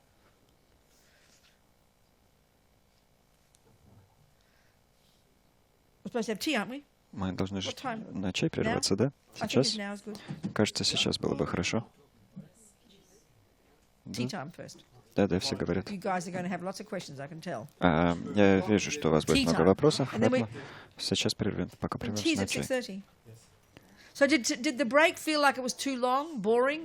Вам показалось, что перерыв был скучный и длинный, или нормально был? Обеденный перерыв нормально был? Нормально был? Хорошо, ну ладно. I always have this anxiety that I always say this. I always have this anxiety. It's only the first day, but I feel like I'm, got no time left. У меня всегда эта тревожность присутствует. Сейчас не только первый день, а мне кажется, что времени уже не осталось. We'll be right. We'll fit everything in. Ну, все будет нормально, мы все успеем. Так что выпейте пока чаю. Так что сколько бы у вас там времени уходило на чай или пописать, если хочется. Хорошо. Увидимся через несколько минут. Я пока здесь просто посижу и расслаблюсь.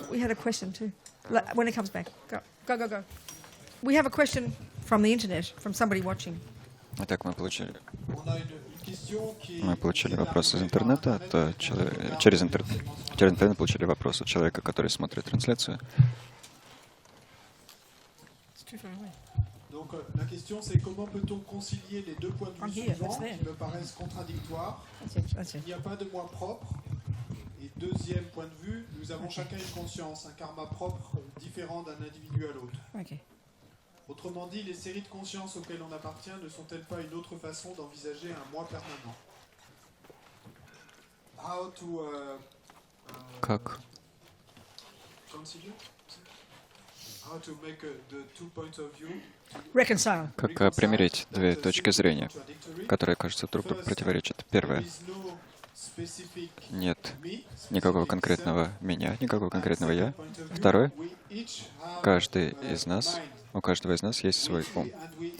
И каждый из нас имеет конкретную карму, которая не передается от одного человека к другому.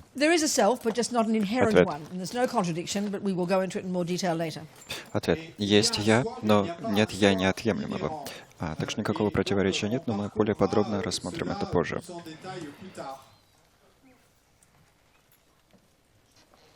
Мы позже этим займемся. Давайте пока продолжим разбор той темы, на которой мы остановились, темы кармы. Вопросы. Не слишком много вопросов. Можете подождать? Позже. Я буду тверда. Да. Все ответы воспоследуют. Позже. So the Buddha is saying, big picture point of view, there are trillions of mind possessors, sentient beings. И вот Будда утверждает, что с глобальной точки зрения существует триллионы существ, наделенных умом, триллионы умом обладающих, чувствующих существ. de possesseurs d'esprit. Their consciousnesses are beginningless and endless. Их сознание безначально и бесконечно. Sans commencement et sans fin. Every millisecond of the experiences of those sentient beings are the fruit of their own past intentional actions. И каждое мгновение переживания этих чувствующих существ определяется их собственными предшествующими намеренными действиями. Because every millisecond of whatever we think or do and say leaves imprints or seeds or programs our consciousness. Потому что каждая миллисекунда всего, что мы думаем, говорим или делаем, оставляет отпечатки или программирует наше сознание. Every thought counts. Каждая мысль имеет значение. The actions that are called negative Действия, которые называются неблагими, can only ripen as future suffering. могут созреть лишь как будущее страдание. It's a natural law. Это закон природы. Either as a type of rebirth, Либо как некий вид перерождения, the tendencies of that sentient being, склонности этого живого существа, the experiences of that sentient being at the hands of other sentient beings, переживания этого живого существа от рук других живых существ, and even the way the environment impacts upon those sentient beings. и даже то, как среда, внешнее окружение, сказывается на этом For конкретном each sentient существе. being, У каждого живого the существа main causes of all of those, главной причиной всех этих упомянутых вещей their own past actions. являются прошлые действия, совершенные им же в This is прошлом Buddha's действии. observation. Это Будда It's a natural пронаблюдал. law. Это закон природы. No one runs it, Никто этим делом не it управляет. runs itself. Процесс сам собой управляет. Сам себя So разворачивает. obviously, taking this view, if this is so, and one takes it as one's hypothesis, Разумеется, если все так и обстоит, если мы принимаем это воззрение в качестве своей гипотезы,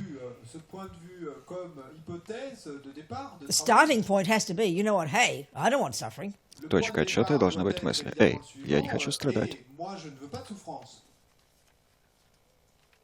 So my first level of practice, entry level, Просто первый мой уровень практики, практика на базовом уровне, you know, taking Buddha's view, если я принимаю воззрение Будды, starting point, точка отсчета refrain from doing actions that harm others. воздерживаться от совершения действий, причиняющих вред другим, вредящих другим. Yeah. And he gives us very simple, he has a little simple list. There's a little checklist of 10 things that he suggests we refrain from doing. И Будда приводит очень простой список, такой как бы чек-лист из 10 действий, которых он нам, The от first которых 7 он are the призывает body and the отказаться. speech. Первые 7 действий относятся к телу и речи. The last 3 Последние 3 are indeed actions of the mind. это на самом деле действия ума. And he is framed in as these last 3 are the 3 to attempt to refrain from the grosser level of the 3 main delusions. И вот эти последние 3, когда Будда о них говорит, он призывает нас пытаться воздерживаться от грубых проявлений 3 главных наших омрачений.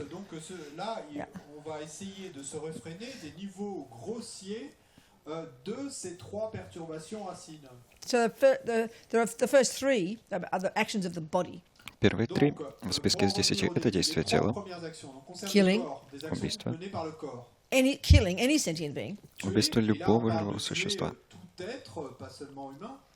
taking, as Lama Zopa calls it, taking the ungiven. Второе, как называет Лама Сопа, взятие неданного. And the third, they call it sexual misconduct. А третье называется неблагим сексуальным поведением.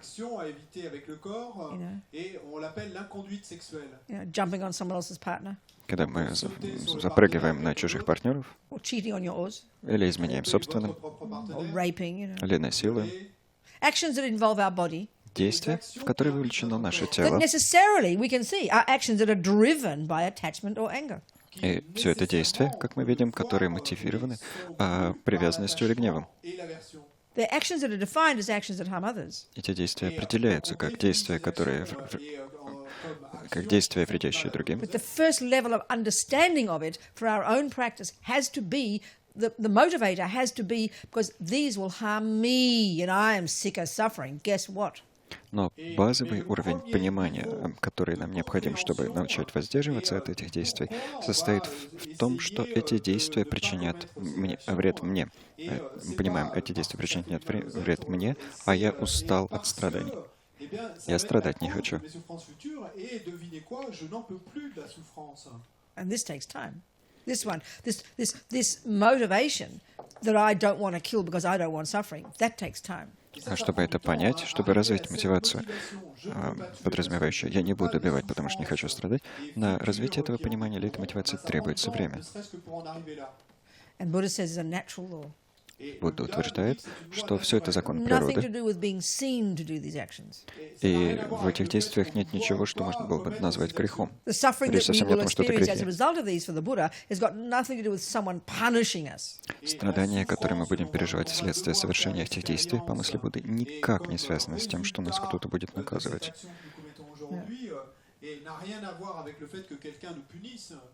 The next 4 are actions of the speech. Следующие 4 — это действия речи. And this is interesting because in the world you don't get thrown into prison for lying, or maybe sometimes you might. Это интересно, потому что в мире, в общем-то, в целом не сажают в тюрьму за ложь, разве что иногда. Or using harsh speech. Или за грубую речь. Or bad-mouthing people behind their backs. Или то, что чернишь людей за их спиной. Or rabbiting on about nothing. Или то, что попусту болтаешь о ерунде. So we don't consider these kind of bad. Мы не считаем эти вещи We дурными. don't consider these things bad. Мы не думаем, что эти вещи дурные. And we can see with humans, us humans. Видим, что мы, как люди, Maybe we don't go around killing and raping too many people. может быть, не то чтобы всех подряд убиваем или насилуем, But we lie. но лжем, We gossip about rubbish. сплетничаем, болтаем по пустой ерунде. We talk to people about mainly we talk about people behind their backs. В первую очередь говорим о других людях We за might их use спиной. harsh speech. Может быть, используем грубые слова. We don't think it's a big deal, you know. И не считаем, что это что-то особо So forget future значительное. karma. Что не будем уж даже говорить о прошлой карме, будущих результатах. You know, but it seems to me if we look at this, Мне кажется, these actions of our speech, Мне кажется, что если мы посмотрим на эти действия нашей речи, and see even now the harm it can cause, the chaos it can cause in our lives. и увидим тот вред, который они даже сейчас способны причинить, тот вред, который они прямо сейчас могут породить, But even more fundamental, to see the harm it does to ourselves right now. и на еще более основополагающем уровне увидим, что это делает с нами прямо сейчас, причиняет We нам. love to talk about people behind their backs. Вот нам очень нравится, например, говорить о других людях за их спиной. You know, you smile at the colleague at work, Улыбаешься коллеге по работе, but you can't wait to get home to tell your hubby all about this mean colleague at work. но дождаться не можешь возвращения домой, чтобы своему мужу рассказать о этой злой коллеге на работе, или об этом злом коллеге на работе. You criticize that sister to this other sister. Критикуешь эту сестру в беседе с той сестрой. We spend all our lives criticizing politicians, like it's some virtue. Всю жизнь посвящаем критике политиков, как если бы это было какой-то добродетелью. So criticism is motivated by anger, isn't it? Критика мотивирована гневом, правда же? So if all the time you're speaking angry words about other people behind their backs, Если все время, когда вы говорите сердитые слова о других людях за их спиной, what do you think you're doing to yourself? вы, по своему мнению, что сами себе It's kind of причините, obvious. что с собой делаете?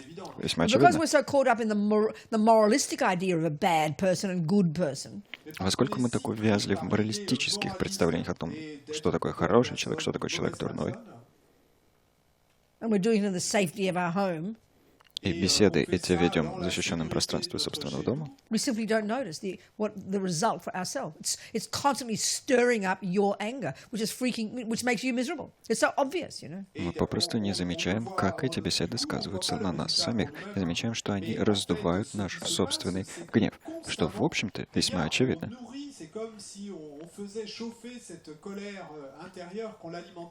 So the fact is, this is just the beginning of practice. На самом деле, это лишь начало практики.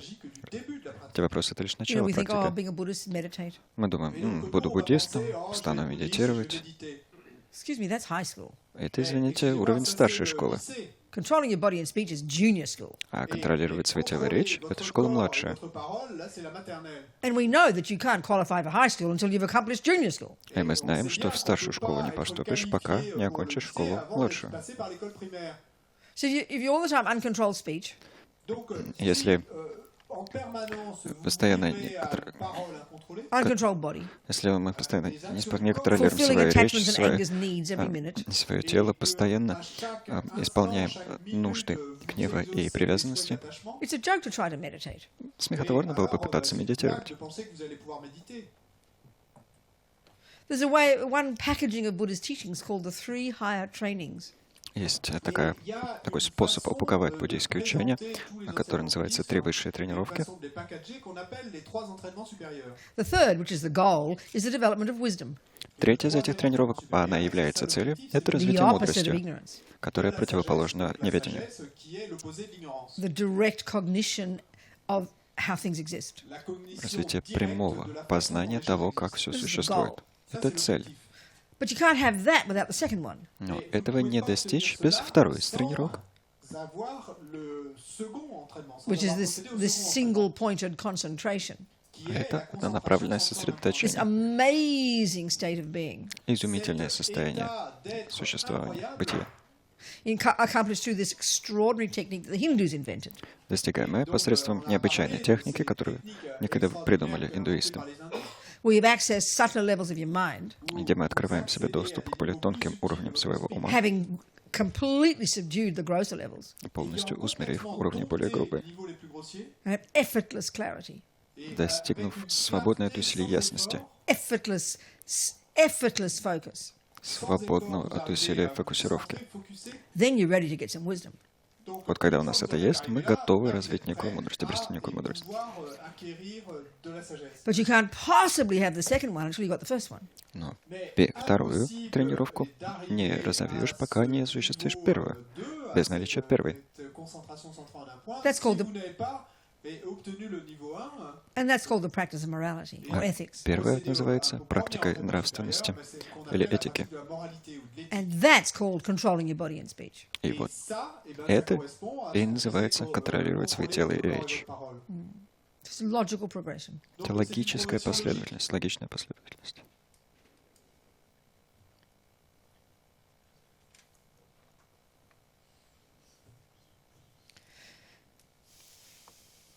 So the other packaging of Buddha's teachings is called the Four Noble Truths. Другой способ упаковать буддийское учение, так называемые 4 благородные истины. It's a way of, it's the first teaching that Lord Buddha gave after he became enlightened. Это первое учение, которое Господь Будда даровал после достижения просветления. And another place in India, sort of like an 8-hour drive from Rajgir, it's called Varanasi, near Varanasi. В другом местечке в Индии, которое примерно в 8 часах автомобильной езды от Раджгира расположено. Это место рядом с Варанаси, называется оно Сарнатх. Okay, so there's a little analogy I like to use. I haven't used it yet. The Mahayana view, the Mahayana teachings of Buddhism say a bird needs 2 wings, wisdom and compassion. Есть еще одна замечательная аналогия, которую мне очень нравится использовать, я пока ее не озвучила. Это сравнение с птицей. В учениях Махаяны говорится, что птице необходимы 2 крыла. Мудрость и сострадание. И мы пока здесь обсуждали только крыло мудрости. А это младшая школа и школа средняя. Et pour l'école primaire et le lycée, de l'aile de la sagesse. All the work we have to do on ourselves.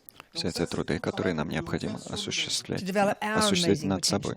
Вся работа, которую нам нужно провести над собой, чтобы развить свой собственный невероятный потенциал, чтобы себя освободить от страданий и с причин страданий.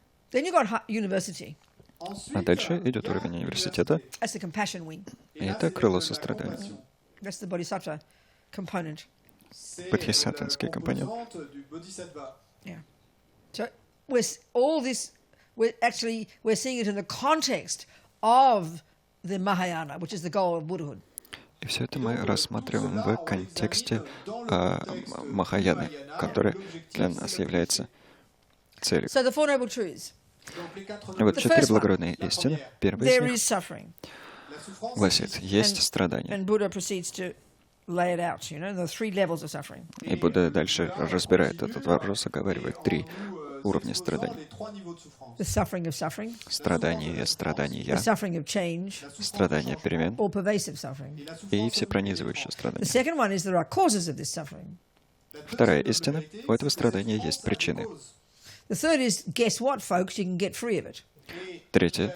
Угадайте, что, ребята, вы можете от страдания освободиться. And the fourth is how to do it. Четвертое. Как этого освобождения достичь? Very practical. Очень практичное So изложение. Buddha's deal is we can be free of suffering. Будда утверждает, что мы способны освободиться от страданий. This is what he has found from his own experience. Это он выяснил на собственном опыте.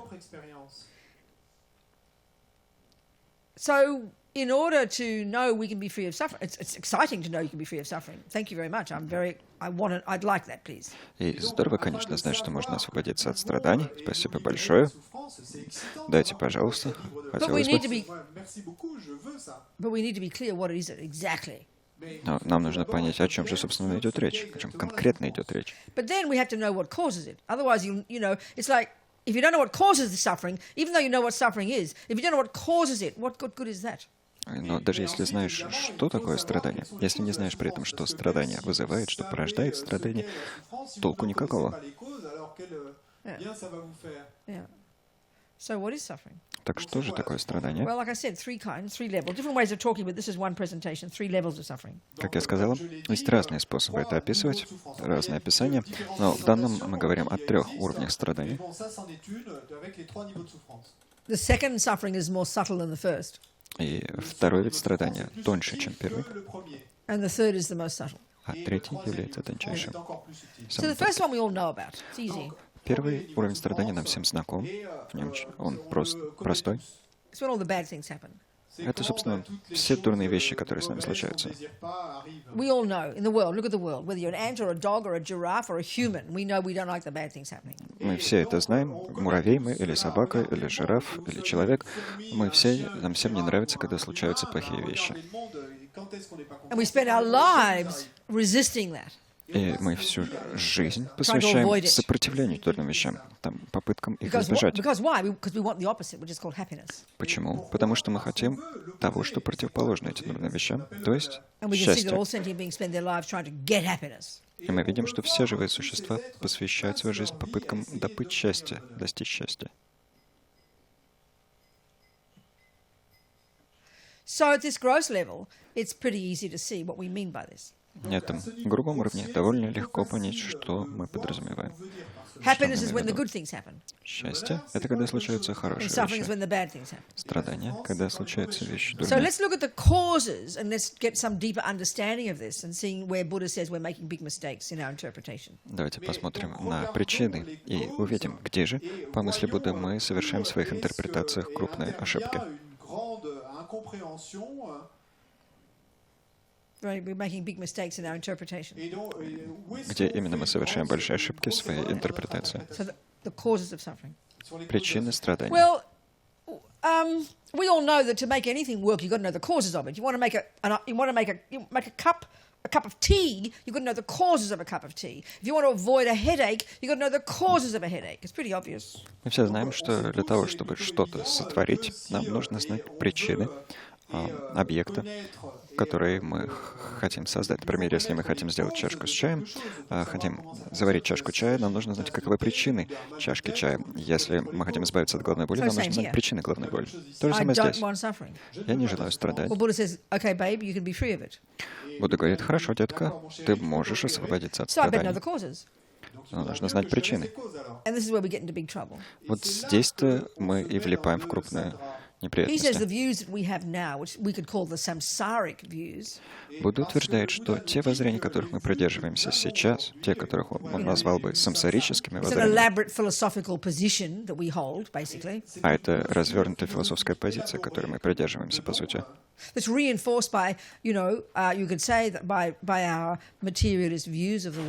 усиливаемая, можно было бы сказать, нашими материалистичными представлениями. представлениями о том, что страдания и счастье And we исходят can be откуда-то forgiven for извне. thinking this. It looks pretty. It seems to be evident, doesn't it? И можно сказать, что простительно там думать. Кажется, что You like chocolate эти cake. вещи очевидны. Нравится тебе вот And you шоколадный take a пирог, piece, можно взять and кусочек, it triggers a pleasant feeling. We know that. и этот кусочек вызовет приятное чувство. Это нам You известно. know, so it's logical to assume that chocolate cake causes happiness. Так что логично было бы допустить, что шоколадный пирог вызывает счастье. Le chocolat est la cause du bonheur. You know, John smiles at me Джон мне улыбается, Sourit and asks me out приглашает меня на свидание, and praises me хвалит меня, and gives me things. дарит мне подарки. Then I get pleasant feelings, don't У меня I? возникает приятное чувство, правда? des sensations agréables, non? So why are you so happy, Робина? Ты чего так радуешься, Робина? Робина. Oh, John's so kind to me. Джон так добр со мной. Gentil avec moi. So we can be forgiven for thinking that he's the cause of my happiness. И простительно можно было бы, простительно, может быть, думать, что он причина моего счастья. So Buddha doesn't disagree totally. Будда не то чтобы полностью с этим не согласен. D'accord avec ça? He just says we're not factoring in everything. Он просто говорит, что мы не все факторы учли. On n'a pas le tableau complet là, il manque des facteurs. The cake and John do play a role in triggering pleasant feelings. Parce que Пирог le gâteau и Джон et John играют некую jouent роль effectivement в un вызывании rôle приятного pour чувства, в том, déclencher les чтобы sensations вызвать приятное agréables. чувство. But Buddha's saying they're merely a catalyst. Но они, утверждает Будда, лишь катализатор, Le gâteau et John ne sont en fait que des catalyseurs. Not the main cause. а не главная причина. Ni le gâteau ni John ne sont la cause principale. The thing that's driving this interpretation, which he disagrees with, Et То, ce qui, что meut ce вызов dirige порождает ту cette интерпретацию, с которой Будда не согласен, is my attachment. моя привязанность. This primordial state of mind Это изначальное состояние ума, primordial that effectively is the main source of all suffering in this daily life. которое на практике является главной причиной в повседневном уровне этой жизни и всех жизней. So to understand attachment has to be we have to have the understanding of attachment even roughly in order to understand to understand the meaning of Buddha's meaning of suffering and Buddha's meaning of suffering. И чтобы понять, что Будда описывает как страдание, нам нужно хотя бы на грубом уровне понять, что такое привязанность. et ce que l'explication du Bouddha quant à la souffrance. So the Buddha says the main cause of happiness or suffering, we can talk either way, but he will just say happiness first. The main cause, or two main causes of my moments of happiness. А Будда бы сказал, что главная причина, как счастья, так и страдания, давайте в данном случае говорить о счастье, главная причина моего мгновения счастья My past virtuous actions to the person called John now, to this consciousness, karma's pretty personal. являются мои собственные прошлые добродетельные действия по отношению к человеку, которого сейчас зовут Джон. Карма — дело довольно личное.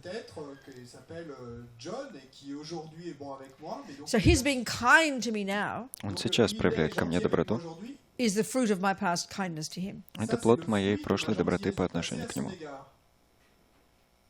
And that kindness, being a virtuous action, Эта доброта, как those действие kind actions in the добродетельное, past, my kind actions in the past, мои прошлые добрые действия motivated by a virtuous state of mind. мотивированы добродетельным состоянием ума.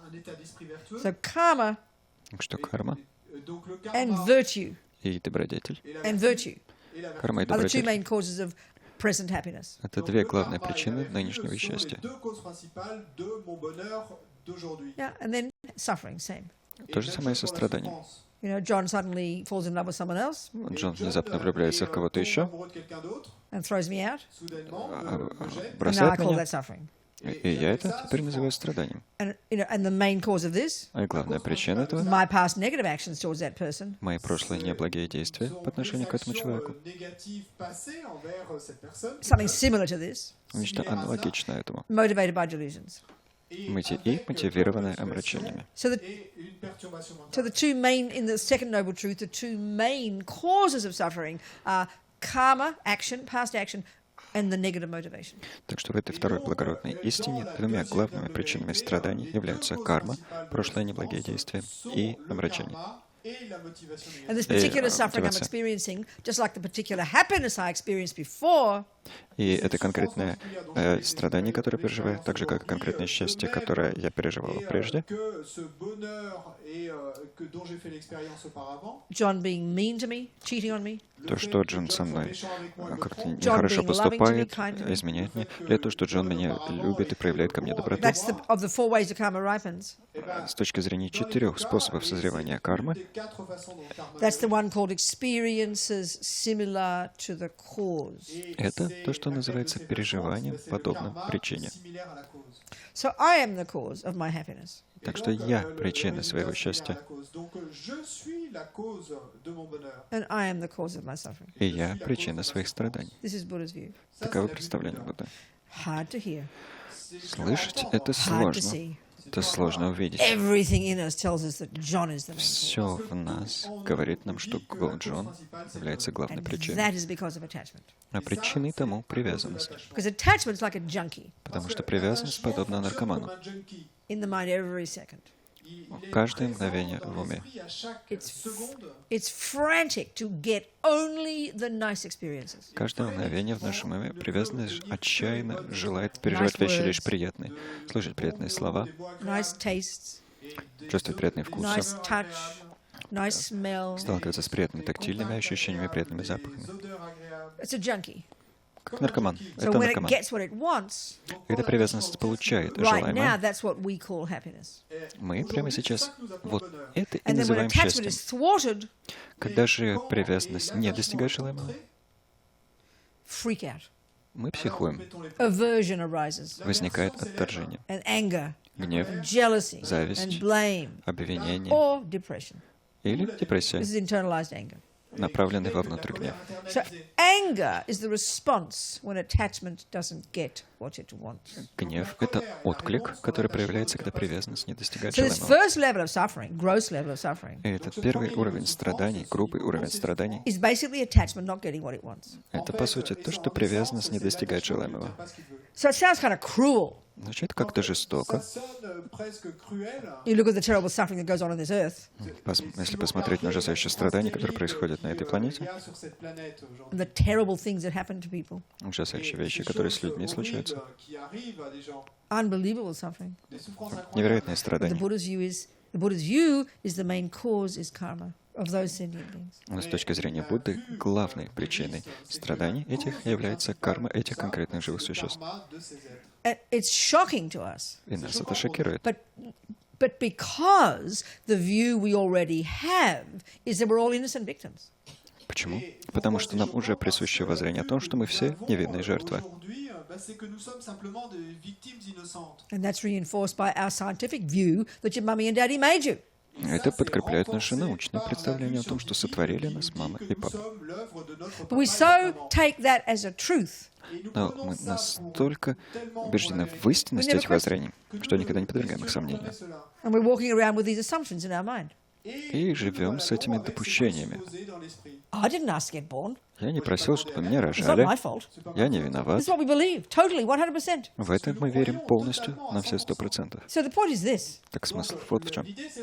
If, let's say, Buddha's wrong, Если, скажем, Будда and ошибается, the scientists are right, а ученые правы, and you are the product of your parents, и вы действительно порождение своих родителей, сотворены своими родителями, then you are correct. тогда вы правы. When John leaves me, Когда Джон меня and I бросает, did nothing to deserve it in this life, а я ничего не сделал в этой жизни, чтобы этого заслужить, I am indeed an innocent victim. я действительно невинная жертва, And you're right to be angry. и справедливо сердиться, You're right to blame. правильно сердиться, правильно его винить.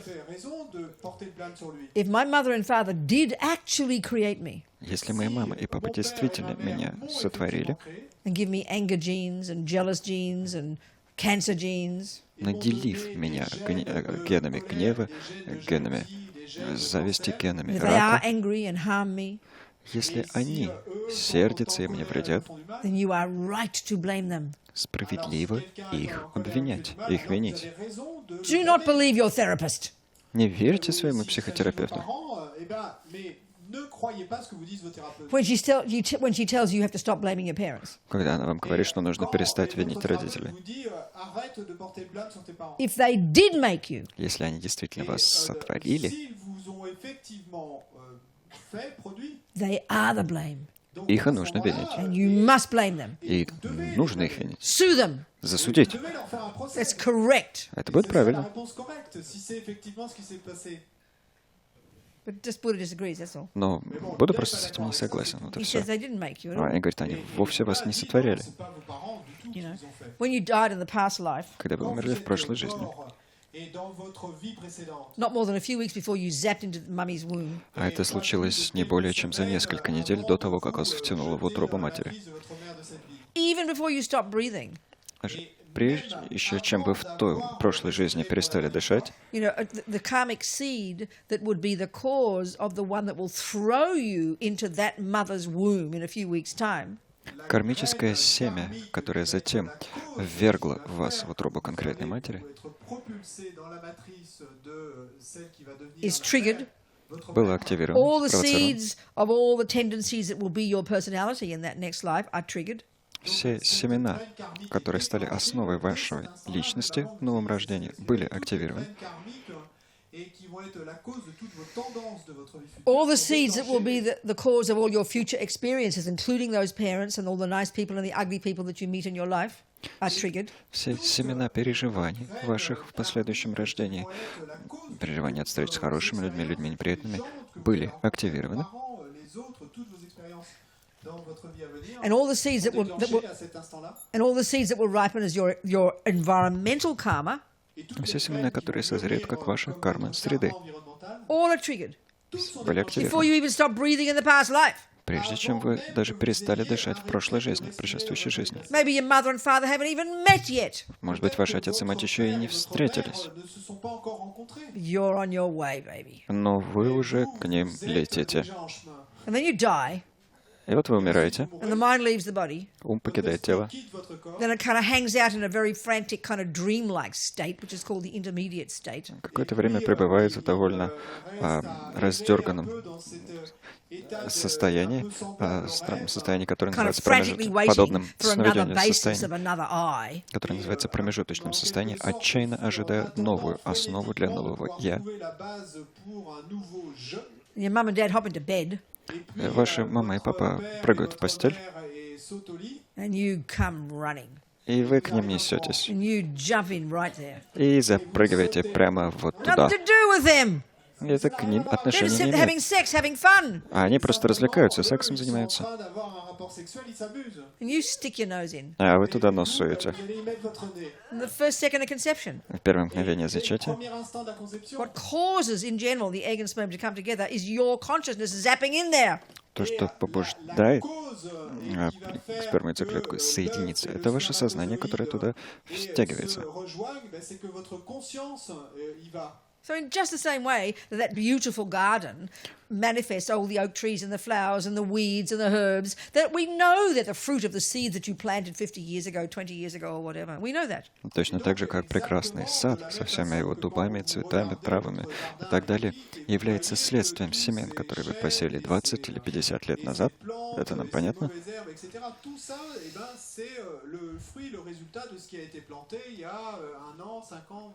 Our life is our garden. Точно так же наша жизнь — это наш сад. Starting from the second of birth, second of conception. Начинается она с момента зачатия. So all the experiences we have. И все переживания, которые мы испытываем, Parents, наши the родители, siblings, братья и the сестры, neighbors, соседи, the school, школа, the neighborhood, соседи, the environment, окружающая people who meet среда, us, люди, с которыми мы the dogs who встречаем, bite us, собаки, которые нас кусают, the cockroaches who shit in our spoon drawer. тараканы, которые в нашем ящике с ложками какают, You know, the person who gives us $1 million, человек, который дарит нам $1 000 000, the rapist, насильник, the boss who sacks you. начальник, который нас увольняет. You caused it all, babe. Вы все это вызвали. You caused it all, babe. Вы причиной всему You're the этому. boss. Вы начальник. It's all the manifestation of your own past Все это actions. проявление ваших собственных прошлых действий. So given this, Учитывая все это, and I don't want suffering anymore, учитывая, что я больше не хочу страдать, that I'd better find out exactly what is a negative action and what is a positive one, and avoid doing the naughty ones, because I don't want future suffering. That's the motivator. мне следует разобраться с тем, что является действием благотворным, а что неблаготворным, и избегать того, что неблаготворно, потому что я не желаю впредь страдать.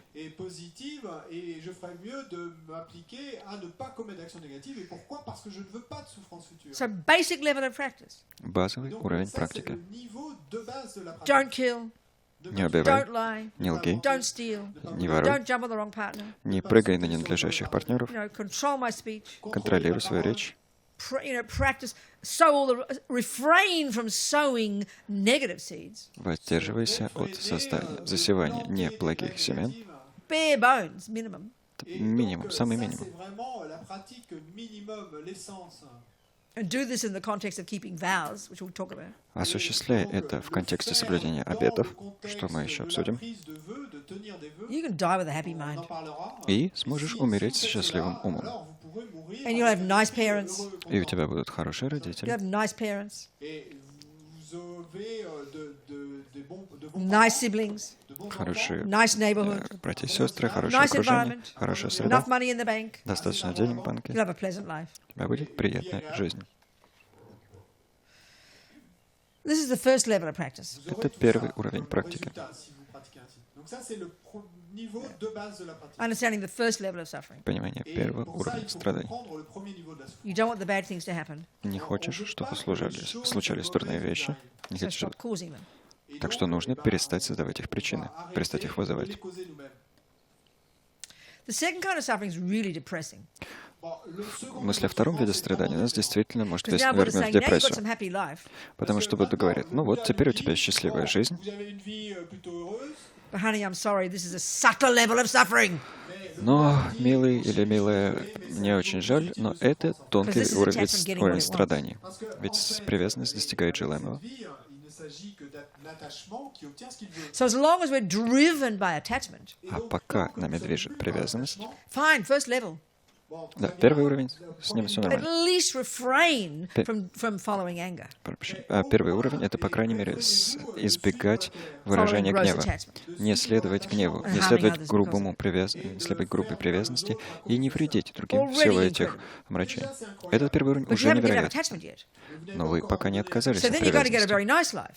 И вот у вас очень хорошая жизнь, вы раздобыли себе очень хорошую жизнь, Now we've got to go deeper. и теперь нужно пойти глубже. And he wants us to see how even this is another level of suffering and a deeper, more primordial level of suffering. И Будда хочет, чтобы мы поняли, что даже это, даже хорошая жизнь, это более тонкий и изначальный вид страданий.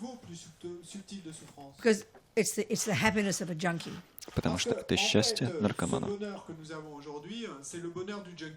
Getting the nice experiences. Где получаешь приятное переживание. Да, это плод добродетели. But it's polluted by attachment. Но он загрязнен We're junkies for привязанностью. it. Мы как We наркоманы crave it. в отношении этого счастья. Мы его страстно желаем. But it's the happiness of a junkie. Но это счастье наркомана. We've got to give up attachment altogether. Нам нужно полностью отбросить привязанность. And that's really hard. И это действительно We don't even сложно. have the view of attachment in our ordinary model, in the ordinary models of the mind in our culture. В обыденных моделях ума, устройства ума в нашей культуре даже нет идеи о привязанности, о том, что такое Well, we привязанность. do. Но есть на самом деле. You only have a problem with attachment in our culture when it's extreme. В нашей культуре привязанность считается проблемой только когда она доходит до крайних So уровней. if you are attached to уровня. alcohol and become an alcoholic, then you've got a problem with attachment. Если вы привязаны к алкоголю и становитесь алкоголиком, вот You тогда know, if you're это attached считается to проблемой. sex, then you've got a problem with this. You know, a junkie for sex, then you've got a problem with attachment. А если вы привязаны к сексу, если вы становитесь сексоголиком, вот тогда у вас проблемы с But Buddha's привязанностью к point сексу. really is that we're all junkies. Но с точки зрения Будды, мы все наркоманы. It's a question of degree, that's all. Различие лишь So в having any степени. attachment at all, Наличие любой привязанности, наличие привязанности вообще we are completely locked into suffering. полностью замыкает нас в страданиях, удерживает нас в страданиях. This really needs thinking about. И вот над этим действительно необходимо размышлять. Because if we do acknowledge such a thing as attachment, Потому что если мы to признаем acknowledge, существование такой вещи, как привязанность, recognize it in ourselves, и познаем ее в самих себе, we can see it's pretty primordial. то видим, что эта вещь довольно It runs the изначальна. show. Она всем заправляет. Default mode. Режим функционирования по умолчанию, Every second to only get the nice things. где мы отчаянно каждое мгновение желаем заполучать лишь приятное, Frantic сталкиваться лишь с every приятным. second to only get what I want. Отчаянно каждое мгновение эта привязанность хочет получать лишь того, чего я хочу, лишь то, чего я хочу. И мы это видим. But as Lama Yeshe said, I can tell you about attachment for one whole year. Но, как говорил Лама Йеши, я мог бы или могла бы вам рассказывать о привязанности целый год, We will never begin to understand it и вы даже не начали бы эту привязанность понимать, until we start going deeply into our minds. пока не начнете глубоко заглядывать в собственный ум.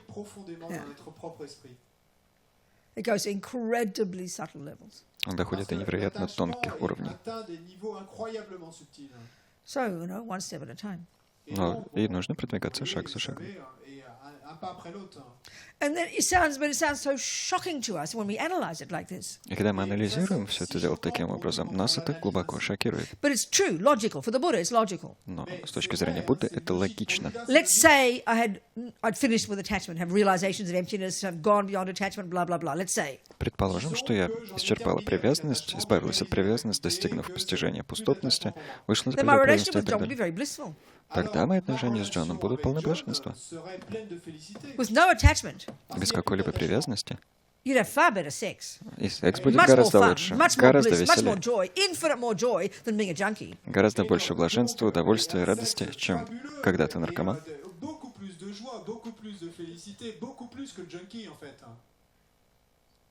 But because there's no attachment, Поскольку привязанности нет, when he gives me up for a younger version, когда он меня бросает и находит девчушку there помоложе, won't be any suffering. никаких страданий не будет. This is impossible to us. Для нас это немыслимо. You like sound mentally ill. Звучит как психическое расстройство какое-то. Because attachment, anger, jealousy, depression, all the dramas that we have in our lives. Потому что привязанность, гнев, ревность, депрессия, все эти мелодрамы, разыгрывающие в нашей All of our жизни, models of the mind. во всех наших моделях ума, Consider them absolutely normal, in fact necessary. считаются абсолютно нормальными и, более того, необходимыми. You would be considered mentally ill if you didn't have them. Если у вас их нет, вас считают психически больными. So to hear Buddha's view is quite hard. Так что слушать о представлениях Будды довольно сложно. His fundamental finding Основополагающее открытие from Будды, his own direct experience, основанное на его собственном in the depths of his непосредственном own опыте, mind, прямом опыте, the depths of his own mind, опыте, который он обрел в глубине is that these собственного ума, delusions, состоит в том, что эти these увлечения, neuroses, эти these неврозы, misconceptions, те ошибочные these представления, disturbing emotions эти беспокоящие эмоции are not at the core of our being. не присутствуют в ядре нашего существа, в глубинах нашего Therefore, do существа. not define us. И потому они нас не определяют. Therefore, we can get rid of them. А стало быть, мы можем от них Utterly and освободиться completely and totally. полностью, окончательно, This is what he says. целиком. Вот что This is the meaning утверждает of Будда. nirvana. В этом и состоит смысл нирваны. The cessation of Каков your смысл нирваны? suffering and its causes. Пресечение ваших страданий и их причин. You know, if one of you is a therapist and I go to you and I ask you for methods, to please give me methods to get rid of all attachment, all anger, all pride, all fear, and develop infinite love and infinite compassion for all sentient beings all the time. Если вы психотерапевт, я к вам прихожу и прошу о методах для избавления, полного избавления от гнева, полного избавления от привязанности, от гордыни и страха, и для развития бесконечных сострадания и бесконечной любви по отношению ко всем живым существам, которые проявлялись бы постоянно, For all sentient beings all the time, ко всем живым существам и постоянно, you'll be very worried for me. вы бы очень обеспокоились, стали сильно за меня Give me some serious беспокоиться, drugs to calm me down. и прописали бы мне мощное психотропное вещество, чтобы я успокоилась. But this is exactly what Buddha is saying. Но вот именно об этих вещах Будда и говорит. Вот в этом-то и состоит. Потому-то и проблематично то, что мы все это превращаем в религию. Что такое священное, мистическое, отпад, вау, нирвана, непостижимо. Мы здесь говорим об уме. Будда, по сути, когнитивный терапевт.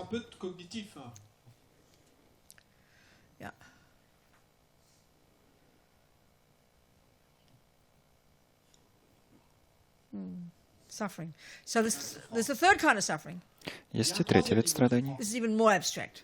еще более абстрактный. All pervasive suffering. Все пронизывающие страдания. And really what that's referring to is Что под ним подразумевается? is being born in the first place.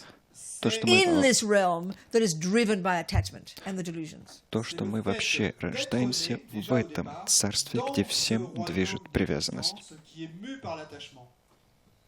So of course we have to take the view, Buddha's view, that this is not the only life. It has to be. All of Buddha's teachings will be utter nonsense if this is not taken on board as your hypothesis. Здесь нам, разумеется, нужно принять идею, That this is the only life. принять It's like a joke for Buddha. идею о том, что с точки зрения Будды это не единственная жизнь. Все учение Будды превратится в бессмыслицу, если мы не примем в качестве рабочей гипотезы идею о множестве жизней. So it's a bit like, the analogy I like to use is this. The first kind of suffering, the gross kind of suffering, is the suffering of suffering, is when the junkie, is when the attachment doesn't get what it wants, when it gets all the bad things. It's like a nightmare. Мне нравится приводить вот какой пример. Первый вид страданий, страдания, это то, что возникает, когда привязанность не достигает желаемого, когда наркоман не получает дозу.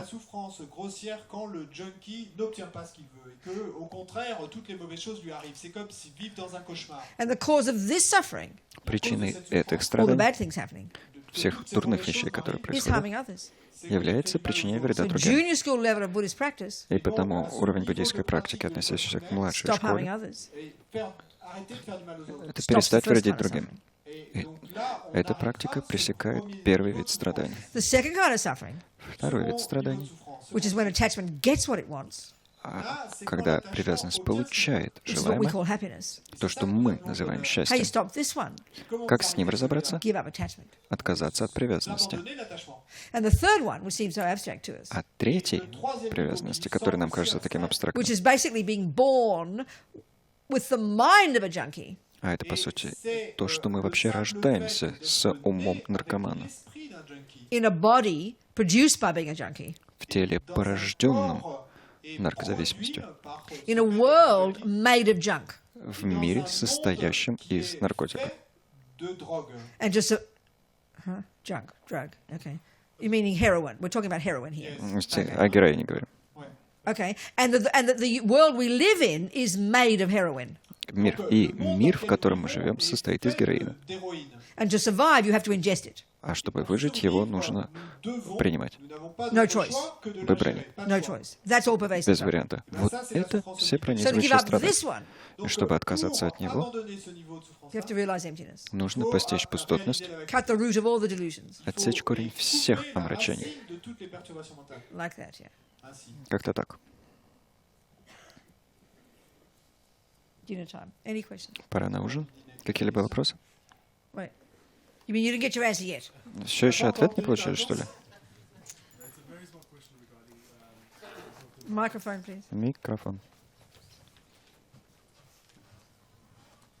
It's a very tiny question regarding the example of Yeah. John when he steps on it but doesn't know it's That's right. it that kills it. Yeah.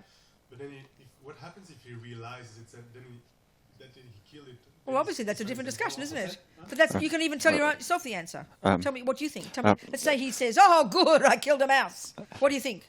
Очень маленький. Karma is created, but How? What is it? What does it mean? Karma because created. there's a part of The mind. So whatever your mind does is karma. Yeah. So whatever your mind does, that's the character of the karma you create. So if he sits there and rejoices that he killed a mouse, you can say it's the same as killing a mouse. It's even, of course it is. Of course it is. But Маленький вопрос насчет примера с Джоном, где Джон наступил на мышку на кухне, он даже этого не заметил и не создал кармы. Но если вот он потом осознал, что он убил мышь, и, скажем, по этому поводу что-то ощутил, создаст он такую карму? Робин отвечает: ну вы мне сами скажите. Представим, он понял, что убил мышь, и говорит: ура, я убил мышь, радость какая. Как вы думаете, он создаст такую карму? Да, вместо какая-то карма осознана. Чтобы понять, какая создается карма, нужно посмотреть на то, что осуществил ум, то, что осуществляется в уме. Понимаете? I know. Then that's another answer. Whatever his mind does is what I'm saying. Is the karma he creates. Я вот о чем. Что бы ум не совершал, такая карма и создается. Can you hear that? Слышите, что я говорю? La réponse, le karma qui est créé, évidemment, diffère selon et qu'il se réjouit ou qu'il ne se réjouit pas ou qu'il regrette. Whatever your mind does is the karma you create. Что ваш ум осуществит, то и станет созданной вами кармой. Can you see? Понимаете? You don't look satisfied. Что-то не удовлетворены. Can you not see what I'm saying? Вы не понимаете? What?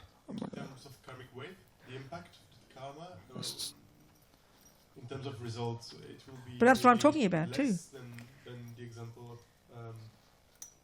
But he didn't create the karma of killing. Of course, it's less. То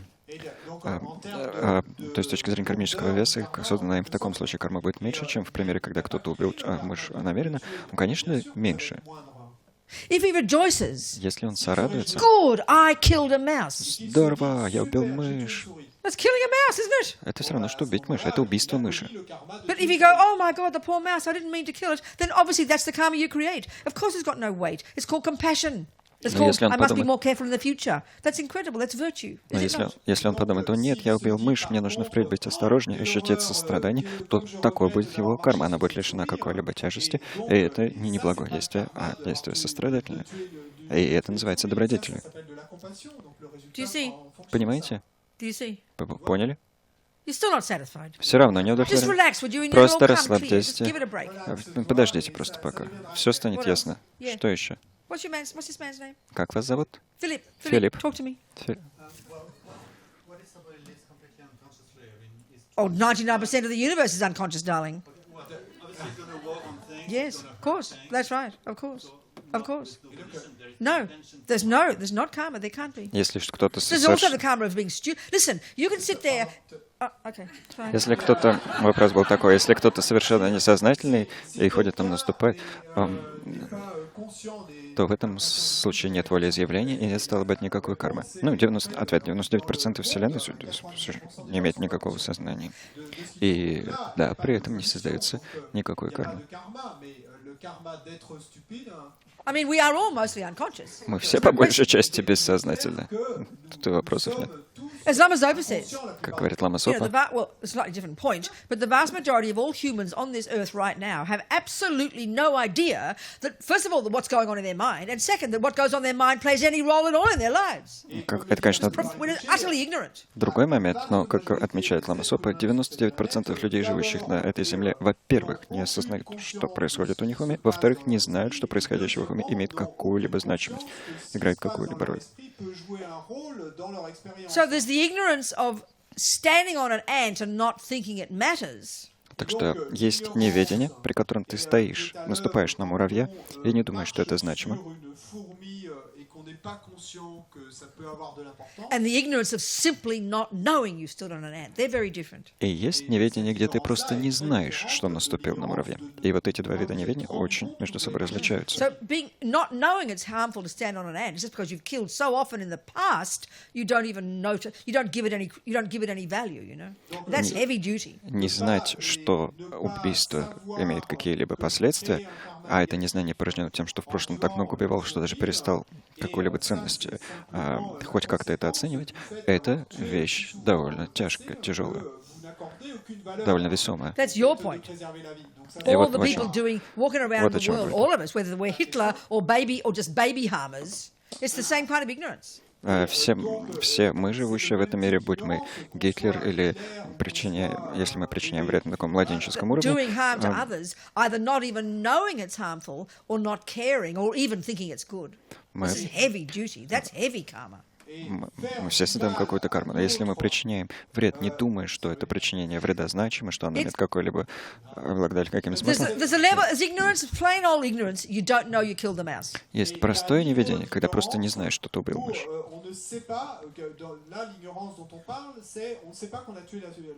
Then there's the ignorance of knowing you killed the mouse and not caring because you don't think it matters. That's heavy ignorance. That's delusion. Но есть неведение, при котором ты знаешь, что убил мышь, но тебе все равно. И это нечто тяжкое.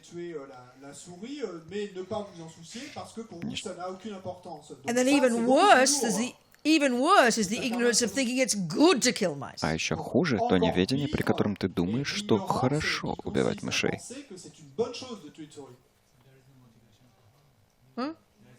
Where? Which one? Where? Филипп говорит, ну нет, тогда мотивация причинения вреда. В каком? В каком? По-французски. Which person are we talking about here? Мы здесь о каком из людей говорим?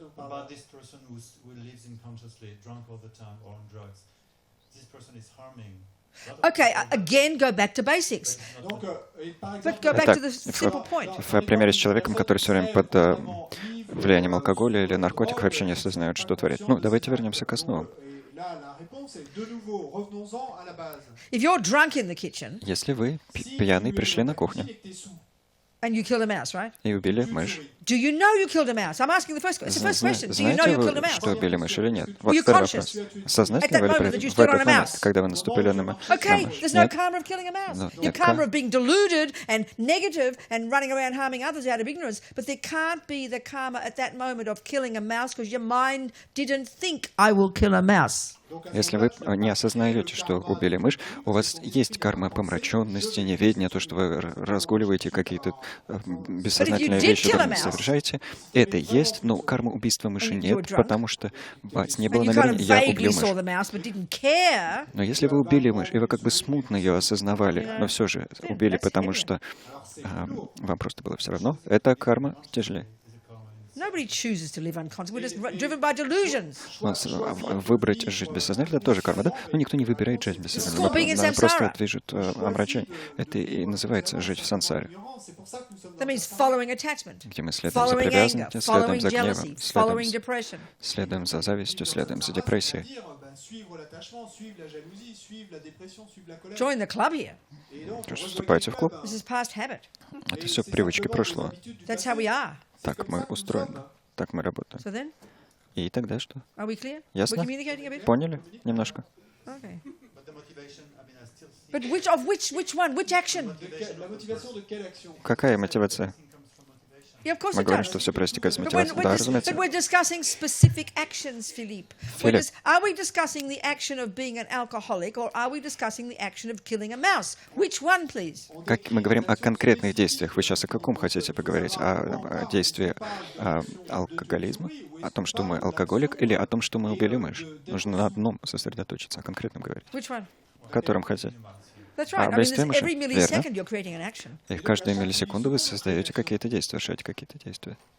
You see? Понимаете? I mean, we're talking simple things, but actually it's incredibly complex. Because 1,000 times a second there are thoughts, actions, all playing their own roles, not being run by anybody, just running because of habit, you know? So it's highly complex. Мы говорим об очень простых вещах, но на самом деле все это очень сложно, потому что в каждое мгновение разворачиваются миллион, тысячи мыслей, и их никто не сотворит. Они сами разворачиваются в этом процессе. Так что, разумеется, это все процесс невероятно сложный.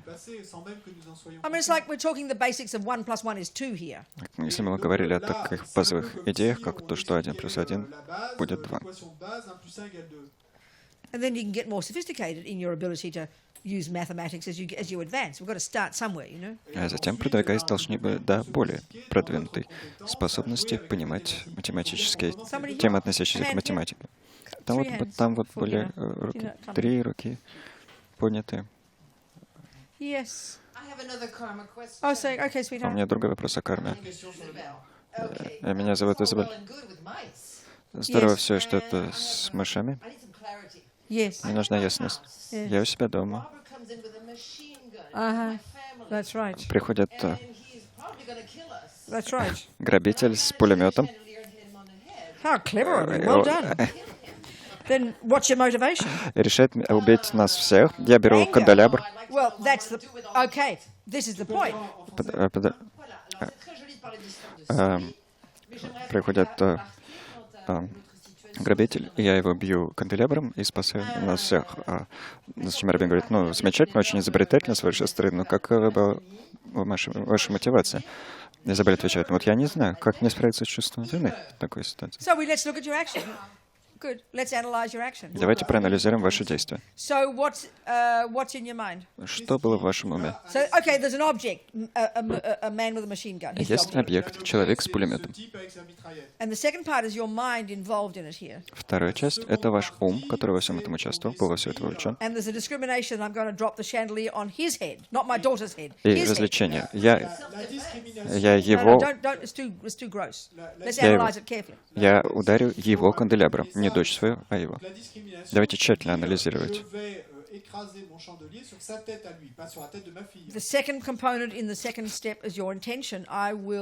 Второй компонент во втором шаге. Ваше намерение какое? Я его причиню вред или я его убью?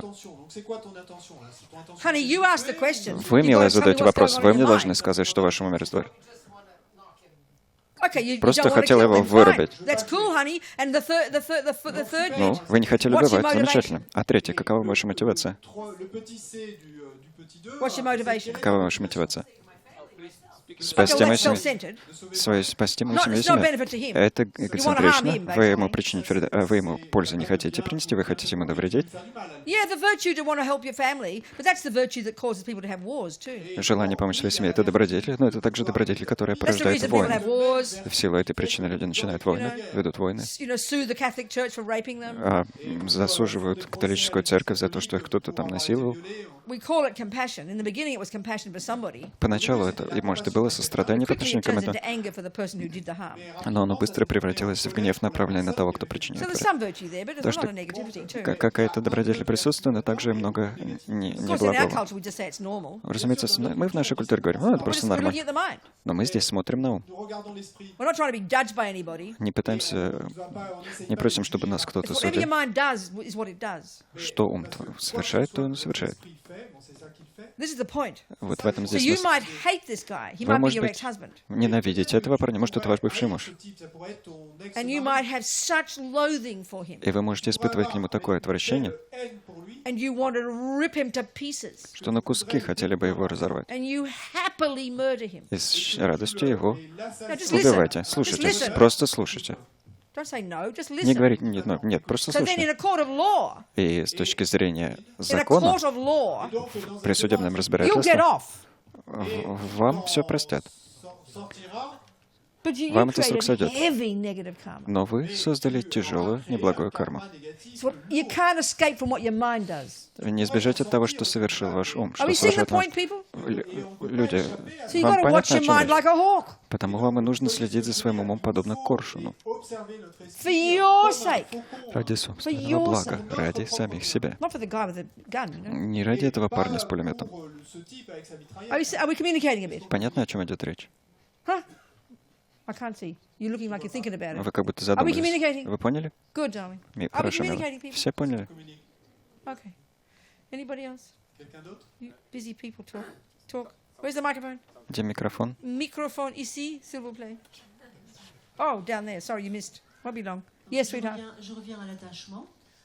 Dans la vie quotidienne, est-ce qu'on peut dire que c'est un attachement que d'aimer un certain cadre de vie, des règles de vie, aimer la propreté, parce qu'on semble qu'on va mieux vivre comme ça, mieux réussir. Alors, bon, j'y suis attachée. Mais comment je fais pour me détacher de cet attachement-là? Возвращаясь к теме привязанности,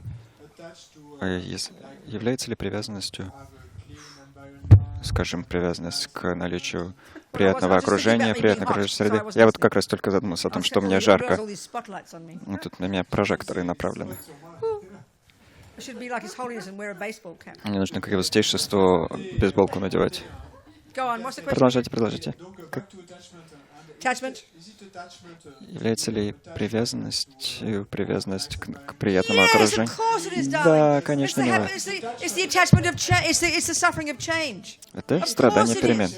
Привязанность к страданию Every перемен, millisecond разумеется. is attachment. Каждая миллисекунда этого, But don't be это depressed by it. It's привязанность. all right. Но не нужно по этому поводу депрессовать. Все нормально. A long time before it goes.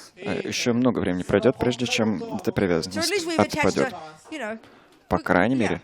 a long way to go yet. Да, before we да, become attached. много еще нужно ждать, прежде But it's чем мы a завершим с minefield. привязанностью. A minefield.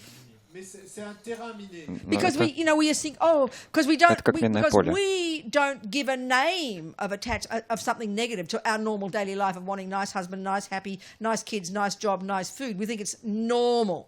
Поскольку мы свое привычное повседневное мышление, где мы хотим иметь хорошего мужа, хороших детей, хороший дом и так далее, поскольку мы это мышление не называем привязанностью, мы So считаем, we're что это talking at a much нормально. subtler, more nuanced level of suffering here, obviously. А здесь мы говорим о гораздо более тонком, более подробно разбираем этот уровень страданий. So first you have to recognize it, and this takes И time. для начала его нужно распознать.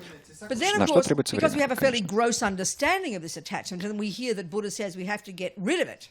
Поскольку у нас довольно грубое понимание этой привязанности, поскольку мы слышим, что Будда призывает от нее отказаться, And then because we confuse attachment with having happy things happen, и поскольку мы путаем привязанность с тем, что случаются какие-то счастливые вещи, удачные вещи, and then as Rinpoche says, и далее, как when we объясняет hear Лама that Buddha says we Супрабхача, have to give up attachment, когда мы слышим, что Будда призывает отказаться от привязанности, you know, we go, oh, I've got to give up happiness, I've got to give up my heart. мы говорим: ой, что это, мне нужно от счастья отказаться, от сердца своего. And then we have these cliched views, which is very common if we give a fairly cursory look at Buddha's teachings. А затем еще и придерживаемся клишированных представлений, которые очень распространены, которые возникают, когда так бегло просматриваешь A буддийское fairly учение. superficial look. Поверхностно. На поверхностном уровне только And we смотришь на think that буддийское giving учение. up attachment Думаем, means что... giving up pleasure. И думаем, что отказаться от привязанности значит отказаться от удовольствий. And we think detachment is the opposite, И думаем, что противоположность which becomes not caring. от привязанности — это отстраненность, которая превращается в отсутствие заботы, Would you like some безразличие. tea, Робina? Хочешь чаю, Робина? No, I don't care, thank you. Нет, мне все равно, Would you спасибо. like coffee, Робina? Робина, хочешь кофе? Oh, no, thank you. I've given up attachment. Нет, я отказался от So you're привязанности, just this спасибо. miserable, unhappy person. That's not giving up attachment. Это просто несчастный, несчастливый человек. Это не отказ от привязанности. Actually, the more you give up attachment, На самом деле, чем больше отказываешься от the happier you привязанности, get. тем счастливее становишься. I mean, look at His Holiness. Смотрите на его святейшество. His history, his life, he ought to be completely depressed and suicidal. С точки зрения истории его жизни, он должен пребывать в глубочайшей депрессии и желать совершить самоубийство. 60 years trying to change his country, you know, get it back. 60 лет он пытается вернуть свою страну. Unbelievable suffering. Переживая невероятные People страдания. slaughtered. Его людей истребляют. Anybody with half a brain can see that he's a funny, happy fellow. Но любой человек, хотя бы с зачатками мозга, видит, что его святейшество счастливый и радостный человек. Because he hasn't got attachment. Почему? Потому что в нем нет привязанности. But bucket loads of love, Но в нем изобилие любви, есть изобилие bucket любви, loads of compassion, великое, огромное количество сострадания. and cracks jokes the whole time. Он постоянно шутит. Clearly, extremely happy person. Очевидным образом, невероятно счастливый So the more человек. attachment, Так, чем больше attachment. привязанности, the more misery, чем больше страданий, the more fear, больше the more страха, jealous, больше the more angry, ревности, больше the more гнева, depressed. больше депрессии. Because they are the consequence of attachment. Потому что все эти перечисленные вещи — это следствие привязанности. So less attachment, Меньше привязанности, less fear, меньше страха, less anger, меньше гнева, less depression, меньше депрессии, less jealous, меньше more ревности, happy, больше счастья, more kind, больше доброты, more funny. больше веселья. So as long as we remember that, Вот об этом нужно помнить. As long as we remember that, Et donc, tant Если que мы vous об arrivez à этом vous помним. souvenir de ça, then we should be excited to learn about what is attachment so we can get rid of it. Если об этом мы помним, то должны с радостью изучать тему привязанности, чтобы от нее освободиться, от But it's привязанности освободиться. primordial. Но она And we won't изначально. be rid of it until we realize emptiness anyway. И в любом случае Even мы не after избавимся that, от привязанности, пока не still more to достигнем пустотности. Даже когда придем к некой постижению пустотности, все равно еще останется некий этап пути, So который нужно one будет step пройти. at a time. И идем. Потому идем мы шаг за шагом. Time for dinner. Talk Пора about ужинать attachment. днем. I'm sorry. Вот вам привязанность. So why don't we think about dinner differently? Давайте немножко иначе рассматривать свой ужин. pensez à notre dîner de manière différente. You know, instead of going to the dinner, all anticipation, Вместо того, чтобы идти ужинать Dîner avec и быть and полным then our eyes look предвкушением, onto the plates or the bowls, we look on the food, the eyes look at that shape, переться на and тарелке then attachment starts running the show. и позволять всему So if the соправлять food fits your привязанности. attachment, Так что, если пища соответствует вашей you'll привязанности, get all excited. вы радуетесь. But if the food doesn't fit your attachment, А если пища вашу You'll get привязанность не annoyed. удовлетворит, вы испытываете but раздражение. you'll try and be polite and not show it. Но пытаетесь быть вежливыми и не показать So instead свое of this, недовольство. Так вот, вместо всего Let's этого, let's see it as the handiwork of the people in the kitchen. давайте рассматривать пищу как плод трудов людей, работающих на кухне. All the hard work, Тяжел- shopping and, you know, and the people who Всевозможные shopped it, bought it, усердные работы, того, что продукты and the people who покупали, sold it, продавали, and the people who grew it, людей, которые продавали and all пищу, the вырастили ее, millions of little baby sentient beings who got crushed and slaughtered in this whole process. и миллионов живых существ, которых раздавили и погубили во всем этом процессе. And we think, I'm going to eat this dinner Мы думаем, я стану вкушать этот ужин, so I can be fat and healthy, чтобы быть толстым и здоровым, so we can keep coming back to listen to more of Buddha's teachings чтобы снова и снова приходить и слушать все больше обучения Будды, and get some tools найти некие to develop my инструменты, qualities, чтобы развить свои so I can be a качества, benefit to sentient beings. чтобы приносить благо живым существам. And then once you think like that, И когда вы таким вот образом As Lama Zopa размышляете, когда вы так подумали, now, как говорит Лама the Сопа, bigger your stomach, the теперь, better. тем больше у вас живот, тем лучше. Okay, Хорошо? enjoy. I'll see you Наслаждайтесь. tonight. Увидимся. So I'll see you, what time? À quelle heure? А во сколько увидимся? 8? 8 heures. Okay, à tout à l'heure. 8 часов А по туда местному, в 8. 10 по Москве. No, that's not right, is it? Oh, oui. Okay, До 8 merci. или до 10. Thank you. Спасибо. Where's my iPad? Gone. My iPad is gone. Oh, thank you, yes. Oh, got nails in my socks.